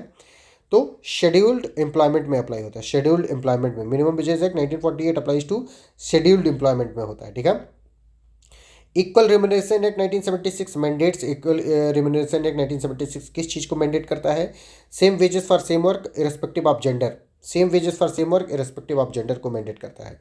Next question is maternity benefit act 1961 amended 2017 provides, किस चीज़ के बारे में प्रोवाइड करता है? कि 26 वीक का पेड लीव दिया जाएगा फॉर फर्स्ट 2 चिल्ड्रन। अगर कोई लेडी प्रेग्नेंट होती है और वो अपना बच्चा पैदा करती है तो उसको दो बच्चे पैदा करने में क्या कहते हैं 26 वीक का, मतलब पहला बच्चा पैदा होगा तब भी उसको 26 वीक का 26 हफ्ते का लीव दिया जाएगा, दूसरा बच्चा पैदा होता है तब भी 26, ये नहीं कि चौथा पांचवा छठा ऐसे तुम पैदा ही करते रहो और फ्री में पैसा लेते रहो, ऐसा नहीं चलेगा, ठीक है। Workman definition under industrial dispute act excludes, workman किसको एक्सक्लूड कर दिया गया है? तो पर्सन डूइंग मैनेजरियल और एडमिनिस्ट्रेटिव वर्क, ठीक है, और मोर देन 18,000 पर मंथ से पाता है तो उसको एक्सक्लूड कर दिया गया है वर्कमैन की डिफिनीशन से, ठीक है। अब हम लोग पढ़ेंगे payment of bonus act, bonus act के बारे में पढ़ेंगे। 1965 minimum bonus is, minimum bonus कितना होना चाहिए? 8.33% होना चाहिए। Gratuity is payable after, gratuity कब पेबल होती है? तो 5 ईयर कॉन्टिन्यूस सर्विस देने के बाद में ग्रेच्युटी पेबल होती है, ठीक है। कब होता है पेमेंट ऑफ ग्रेच्युटी एक्ट 1972 के अंतर्गत। Next question is ESI act 1948 applies to factories establishment with, कहाँ पे अप्लाई होता है? तो 10 or more employees, wage ceiling 21,000 rupees. Central labour regulation and abolition act 1970 principal employer liability is, principal employer की liability क्या होती है? जॉइंट एंड सेवरल होती है with contractor, joint and several मतलब अलग अलग भी होती है और अपनी अकेली भी होती है। Trade union registration is under, trade union का रजिस्ट्रेशन कहाँ पे होता है? ट्रेड यूनियंस एक्ट 1926 में होता है, ट्रेड यूनियंस एक्ट 1926 में होता है। ठीक है, अब हम फाइनल कुछ सब्जेक्ट जो बात के बचे हैं उनको भी देख लेते हैं। जैसे लॉ ऑफ टॉर्ट है, मोटर व्हीकल है और कंज्यूमर प्रोटेक्शन है। ठीक है, पहला है principle of absolute liability no exception was laid down in कौन से केस में? तो MC Mehta versus union of India, oleum gas leak case भी इसको कहते हैं। Definition of defence of volenti non fit injuria is not available in, volenti non fit injuria कब नहीं अवेलेबल होती है? तो रेस्क्यू केसेस में नहीं होती है, रेस्क्यू केसेस में। ठीक है, state is vicariously liable for tort committed by its servant while carrying in while acting in the course of employment was held in, कौन से केस में इसको हेल्ड किया गया है? तो Rudal Sahab versus state of Bihar and Nilabati Behera में कॉन्स्टिट्यूशनल टॉर्ट की बात की गई है, और state of Rajasthan versus Vidyawati non sovereign function में, दोनों के बारे में। Option D is the right answer. Next question is damnum sine injuria का क्या मतलब होता है? डैमनम साइन में इंजूरिया का मतलब होता है actual damage without violation of legal right, यानी नो रेमेडी मिलेगा। इंजूरिया साइन डैमनम में मतलब बिना डैमेज के, मतलब बिना तुम्हें कोई लीगल इंजरी हुई, कोई डैमेज हो गया तो तुम्हें कुछ नहीं मिलेगा। ठीक है, कोई राइट तुम्हारा नहीं। तो ये किस पे बेस्ड है? ग्लूकोस्टर ग्रामर स्कूल केस पे बेस्ड है। Next is compulsory third party insurance is mandatory under, compulsory third party insurance कहाँ पे मैंडेटरी है? तो 146 ऑफ मोटर व्हीकल एक्ट 1988 में मैंडेटरी है। ठीक है, no vehicle can be used in a public place without insurance covering third party risk. ठीक है, next question is hit and run compensation under motor vehicle amendment act 2019 is कितना है? तो 2 लाख रुपए है डेथ पे और 50,000 रुपये ग्रीवियस हर्ट पे। Next question is no fault liability fixed compensation is provided under, कहाँ पे प्रोवाइड किया जाता है? तो सेक्शन 140 से 144 ऑफ मोटर व्हीकल एक्ट 1988 में प्रोवाइड किया जाता है। Next question is structured formula for compensation is given in, structured formula for compensation कहाँ पे दिया गया है? तो second schedule of motor vehicle act 1988 में दिया गया है। Pecuniary jurisdiction of district commission under consumer protection act 2019 is, pecuniary jurisdiction of consumer protection act 2019 के अंतर्गत क्या है? तो अप टू 2 करोड़ है 2000 करोड़ कह रहा हूँ, 2 करोड़। ठीक है, next question is state commission jurisdiction under consumer protection act 2019 is 2 crore to 10 crore है, 2 crore to 10 crore. Next question is national commission jurisdiction under consumer protection act 2019 is above 10 crore plus appellate jurisdiction, appeal 10 crore के ऊपर कुछ भी, चाहे जितना 1000 करोड़ हो, 2000 करोड़ हो, 2 लाख करोड़ हो, सब कौन देखेगा? नेशनल कमीशन जुरिस्डिक्शन है, नेशनल कमीशन। ठीक है, प्रोडक्ट लायबिलिटी क्या होती है? Was introduce for the first time in India under consumer protection act 2019, product liability को इंट्रोड्यूस किया गया है। इसमें जो मैन्युफैक्चरर होते हैं, प्रोडक्ट सेलर, सब लायबल होते हैं। Punishment for misleading advertisement under consumer protection act 2019 is up to 2 years, 10 lakh रुपए का फर्स्ट ऑफेंस पे और 5 साल और 50 लाख रुपए का सब्सिक्वेंट ऑफेंस पे तुमको मिलेगा। ऑफेंस में पनिशमेंट फॉर मिसलीडिंग एडवर्टीजमेंट अगर करते हो तो। Medical negligence standard in India follows, medical negligence का स्टैंडर्ड इंडिया में कब किस उसमें फॉलो किया गया? तो Jacob Matthew versus state of Punjab 2005 के केस में किया गया, Jacob Matthew versus state of Punjab 2005। ठीक है, जिसमें बोलम टेस्ट को मॉडिफाई कर दिया गया। Next question is limitation period for filing consumer complaint is, limitation period for filing consumer complaint कहाँ पे कितना है? तो 2 साल from the cause of action, 2 साल from cause of action. Limitation period for filing consumer complaint is 2 year from cause of action. Next question is, अब हम tax से रिलेटेड क्वेश्चन को सॉल्व करेंगे। GST is a destination based tax levied under, कहाँ पे levy किया जाता है? Section 279 capital A end of constitution, article 279 capital A of constitution and GST act. GST act में 3 तरह की जीएसटी बताई गई है, 4 तरह की जीएसटी बताई गई है। सीजीएसटी, एसजीएसटी, सीजीएसटी मतलब सेंट्रल जीएसटी, एसजीएसटी मतलब स्टेट जीएसटी, आईजीएसटी मतलब इंटर ऐसे करके कोई जीएसटी है, और यूटी जीएसटी मतलब यूनियन टेरिटरी जीएसटी। ठीक है, जीएसटी को कब इंट्रोड्यूस किया गया? 101st कॉन्स्टिट्यूशनल अमेंडमेंट एक्ट किया गया। Income tax act 1961 is enacted under entry 82 of list 1। ठीक है, इनकम टैक्स एक्ट को इनेक्ट किया गया। Reason can reassessment can be done within, reassessment कितने दिनों के भीतर किया जा सकता है? 3 year, generally 10 year if escaped income 50 lakh rupees. Maximum deduction under section 80 capital C is, कितना मैक्सिमम डिडक्शन हो सकता है? तो 15,000 रुपये, 1,50,000 रुपये का मैक्सिमम डिडक्शन हो सकता है, ठीक है। Capital gain exemption on sale of residential house is available under, sale of residential house कहाँ पे अवेलेबल है कैपिटल गेन टैक्स में एग्जम्पशन, तो section 54 purchase construction and new residential house section 54। Tax deduction as TDS on salaries deducted under section 192। TDS का मतलब होता है tax deducted at source, on salaries deducted under section 192। PAN is mandatory under, PAN कहाँ पे mandatory है, permanent account number, तो section 139 capital A of income tax act में mandatory है, ठीक है। Next question is custom duty is levied under, custom duty को levy किया जाता है किस में, तो कस्टम एक्ट 1962 में। और इसको क्या कब मतलब कहाँ पे बनाया गया है, एंट्री 83 ऑफ लिस्ट 1 में बनाया गया है। लिस्ट 1 मतलब union list. Appeal against GST appellate tribunal orders lies to, appeal कहाँ पे लाइज करता है, तो हाई कोर्ट को लाइज करता है। Only for substantial question of law, only for substantial question of law. कौन से सेक्शन में, section 117 of CGST act. Next question is advance ruling under GST can be obtain from, advance ruling कहाँ पे obtain कर सकते हो, तो authority for advance ruling in appellate authority, ठीक है। Next question is agreement with a minor is, agreement एक minor के साथ क्या होता है, वाइड एब इनिशियो होता है, वाइड एब इनिशियो होता है। किस केस में बताया गया, मोरी बीबी और से धर्मदास घोष, ये वाला केस याद रखना, ये भी पूछा जा सकता है। Coercion is defined under, coercion कहाँ पे डिफाइंड है, section 15 of Indian contract act में डिफाइंड है, ठीक है। Threatening to commit offence forbidden by Indian penal code, अब तो BNS हो गया वो बात, ठीक है। Wagering agreement are, wagering agreement क्या होते हैं, वेजरिंग एग्रीमेंट होते हैं वाइड होते हैं। Next question is doctrine of frustration is contained in, किस सेक्शन में है डॉक्ट्रिन ऑफ फ्रस्ट्रेशन, सेक्शन 56 में है। Specific performance may be granted when, specific performance कब ग्रांट किया जा सकता है, तो specific performance may be granted when damages are not adequate remedy, जब डैमेजेस एडुकेट रेमेडी नहीं होते हैं तो स्पेसिफिक परफॉर्मेंस ग्रांट किया जा सकता है, ठीक है। अब मैं 1 मिनट में आप लोगों को बता देता हूं, तो आगे के क्वेश्चन सॉल्व करते हैं। पहला ये कि अगर आपको यूपी या बिहार APO का बैच ज्वाइन करना है, सिर्फ 1200 रुपये में है, जिसमें सारे सब्जेक्ट पढ़ाए जाएंगे एग्जॉस्टिवली इंक्लूडिंग GK GS, सब कुछ पढ़ाया जाएगा, उसके नोट्स दिए जाएंगे, उसके MCQs दिए जाएंगे, ठीक है। आपको 24/7 मेंटरशिप सपोर्ट की दी जाएगी, ये सब किया जाएगा, पहली चीज़। दूसरी चीज़, अगर आपको नेट JRF का बैच ज्वाइन करना है, नेट JRF का भी, तो आप क्या कर सकते हो, 2500 रुपये में ही है। इस नंबर पे, ये जो नंबर आपको दिख रहा है कृपाशंकर पांडे का नंबर देख पा रहे हो आप लोग, ये वाला नंबर, ये मेरा नंबर है Kripashankar Pandey 9984848968 Kripashankar Pandey.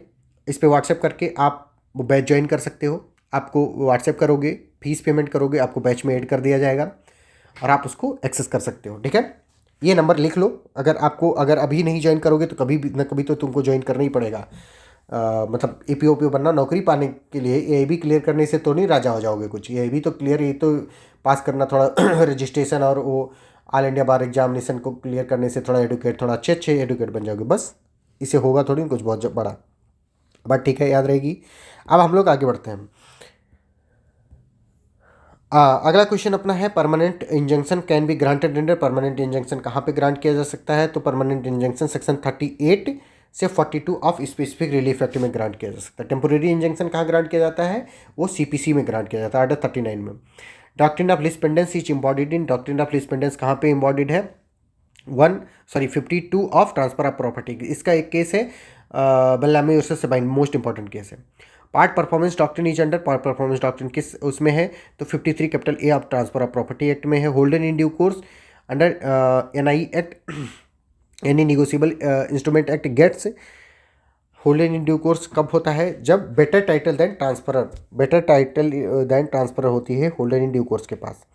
Next question is notice for cheque dishonour must be sent within, notice for cheque dishonour कितने दिनों के अंदर सेंड की जा सकती है, 138 कैपिटल B में 30 दिनों के अंदर। Receipt of information, notice for cheque dishonour. Next question is interim compensation in cheque case 2018 amendment is कितना होता है, तो up to 20% of the cheque amount, up to 20% of the cheque amount होता है जो इंटरिम कंपेंसेशन के रूप में दिया जाता है, ठीक है। Next question is lease is defined under, lease को कहाँ पर डिफाइन किया है, section 105 of transfer of property act में लीज को डिफाइन किया गया है। Next question is distinction between lease and licence was laid down in, distinction किस लीज और लाइसेंस के बीच में कहाँ पे लेड डाउन किया गया है? तो सारे केसेस में किया गया है, मतलब associate hotels India private limited versus Aryan Kapoor में भी किया गया है, राजवीर कौर वर्सेस यस चौकीसरी में भी किया गया है, डेल्टा इंडस्ट्रियल वर्सेस श्याम सुंदर गनीरी वाला में भी किया गया है, ठीक है। Next question is mortgage bye conditional cell is defined under, mortgage bye conditional cell को डिफाइन किया गया है किस सेक्शन में? तो section 58C of the transfer of property act में किया गया है। क्वाजाई कॉन्ट्रैक्ट और कवर्ड अंडर सेक्शन 68 से 72 of the Indian contract act में किए गए हैं, ठीक है। Land acquisition act 2013, 8 question. RFC TLARR act 2013 replaced, कौन से उसको रिप्लेस किया है इसने? तो लैंड एक्विजिशन एक्ट 1894 को इसने रिप्लेस किया। कब इन्फोर्स में हुआ? 1 जनवरी 2014 से। Consent is required for, consent किस चीज़ के लिए रिक्वायर्ड है? 80% PPP public private partnership projects के लिए और 70% प्राइवेट कंपनीज के लिए, ठीक है। Social impact assessment is mandatory except, social impact assessment सब चीज़ के लिए मैंडेटरी है, लेकिन कौन सी चीज़ के लिए मैंडेटरी नहीं है? अगर तुम लीनियर प्रोजेक्ट बना रहे हो अंडर सेक्शन 40 और अर्जेंसी केसेस में, ठीक है। Compensation in rural areas, compensation rural areas में कितना होता है? Up to 4 time of the market value और 2 time market value plus 100% solatium. कहाँ पे बात बताई गई है? फर्स्ट शेड्यूल में बताई गई है। Rehabilitation and resettlement is mandatory one, rehabilitation resettlement कहाँ पे और कब मैंडेटरी है? वो एक्विजिशन जब डिस्प्लेस करता है 400 प्लस फैमिलीज को प्लेन्स में और 200 प्लस हिली और ट्राइबल एरियाज में करता है, तो रिहेबिलिटेशन और रीसेटलमेंट मैंडेटरी होता है, ठीक है।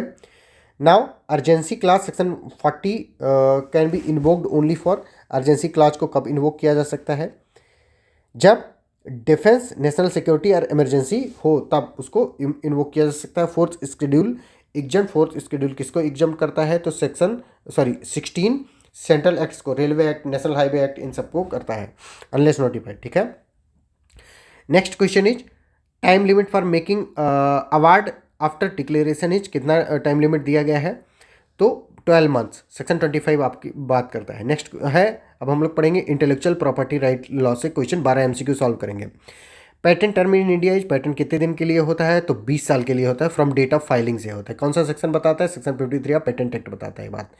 Compulsory licensing can be granted after, compulsory licensing कब ग्रांट की जा सकती है?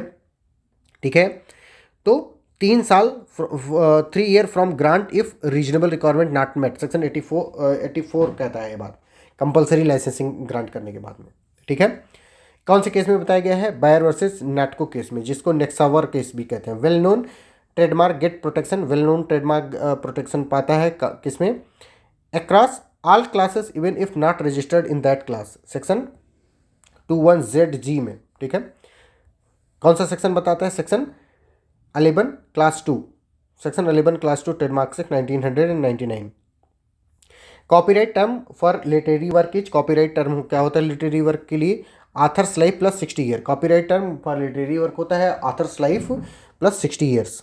Next question is moral right of author are protected under, moral right author का प्रोटेक्ट होता है किस उसमें?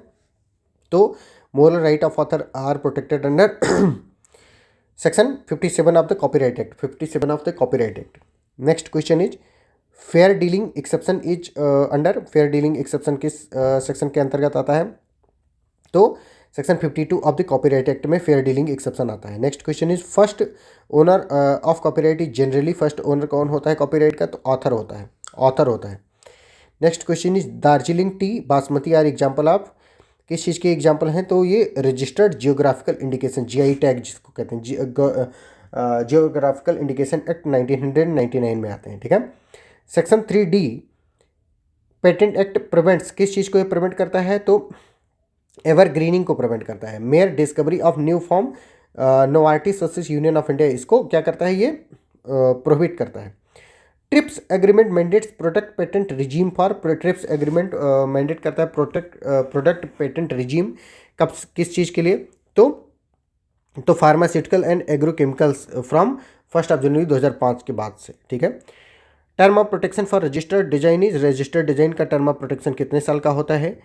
तो 10 year plus 5 year extension, 10 year plus 5 year extension होता है।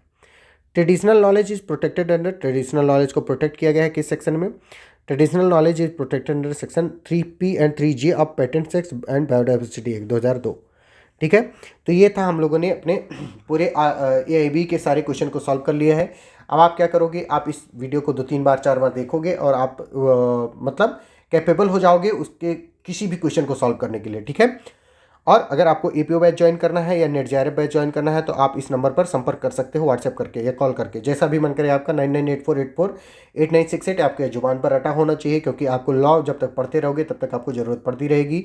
आपको कोई रिसर्च पेपर लिखवाना है, आपको डिजर्टेशन लिखवाना है, आपको अपने डिजर्टेशन को टर्निटिन से प्लेजरिज्म चेक करवाना है, प्लेजरिज्म चेक करवाना है, अगर वो सब भी हम करते हैं बहुत मिनिमल चार्ज में, तो आप करवा सकते हो, कोई दिक्कत नहीं है। आप बाहर जाओगे तो आपको बहुत दिक्कत पड़ेगी, आपको कुछ नहीं करना है, इस नंबर पर व्हाट्सअप करना है, आपका प्लेजरिज्म भी चेक हो जाएगा, आपका सब कुछ हो जाएगा। ठीक है, चलो bye bye, Radhe Radhe, take care and best of luck. आप सभी लोग जल्दी से AIB क्लियर करके और हमको खुशखबरी सुनाओ। चलो बाय बाय, बाय बाय।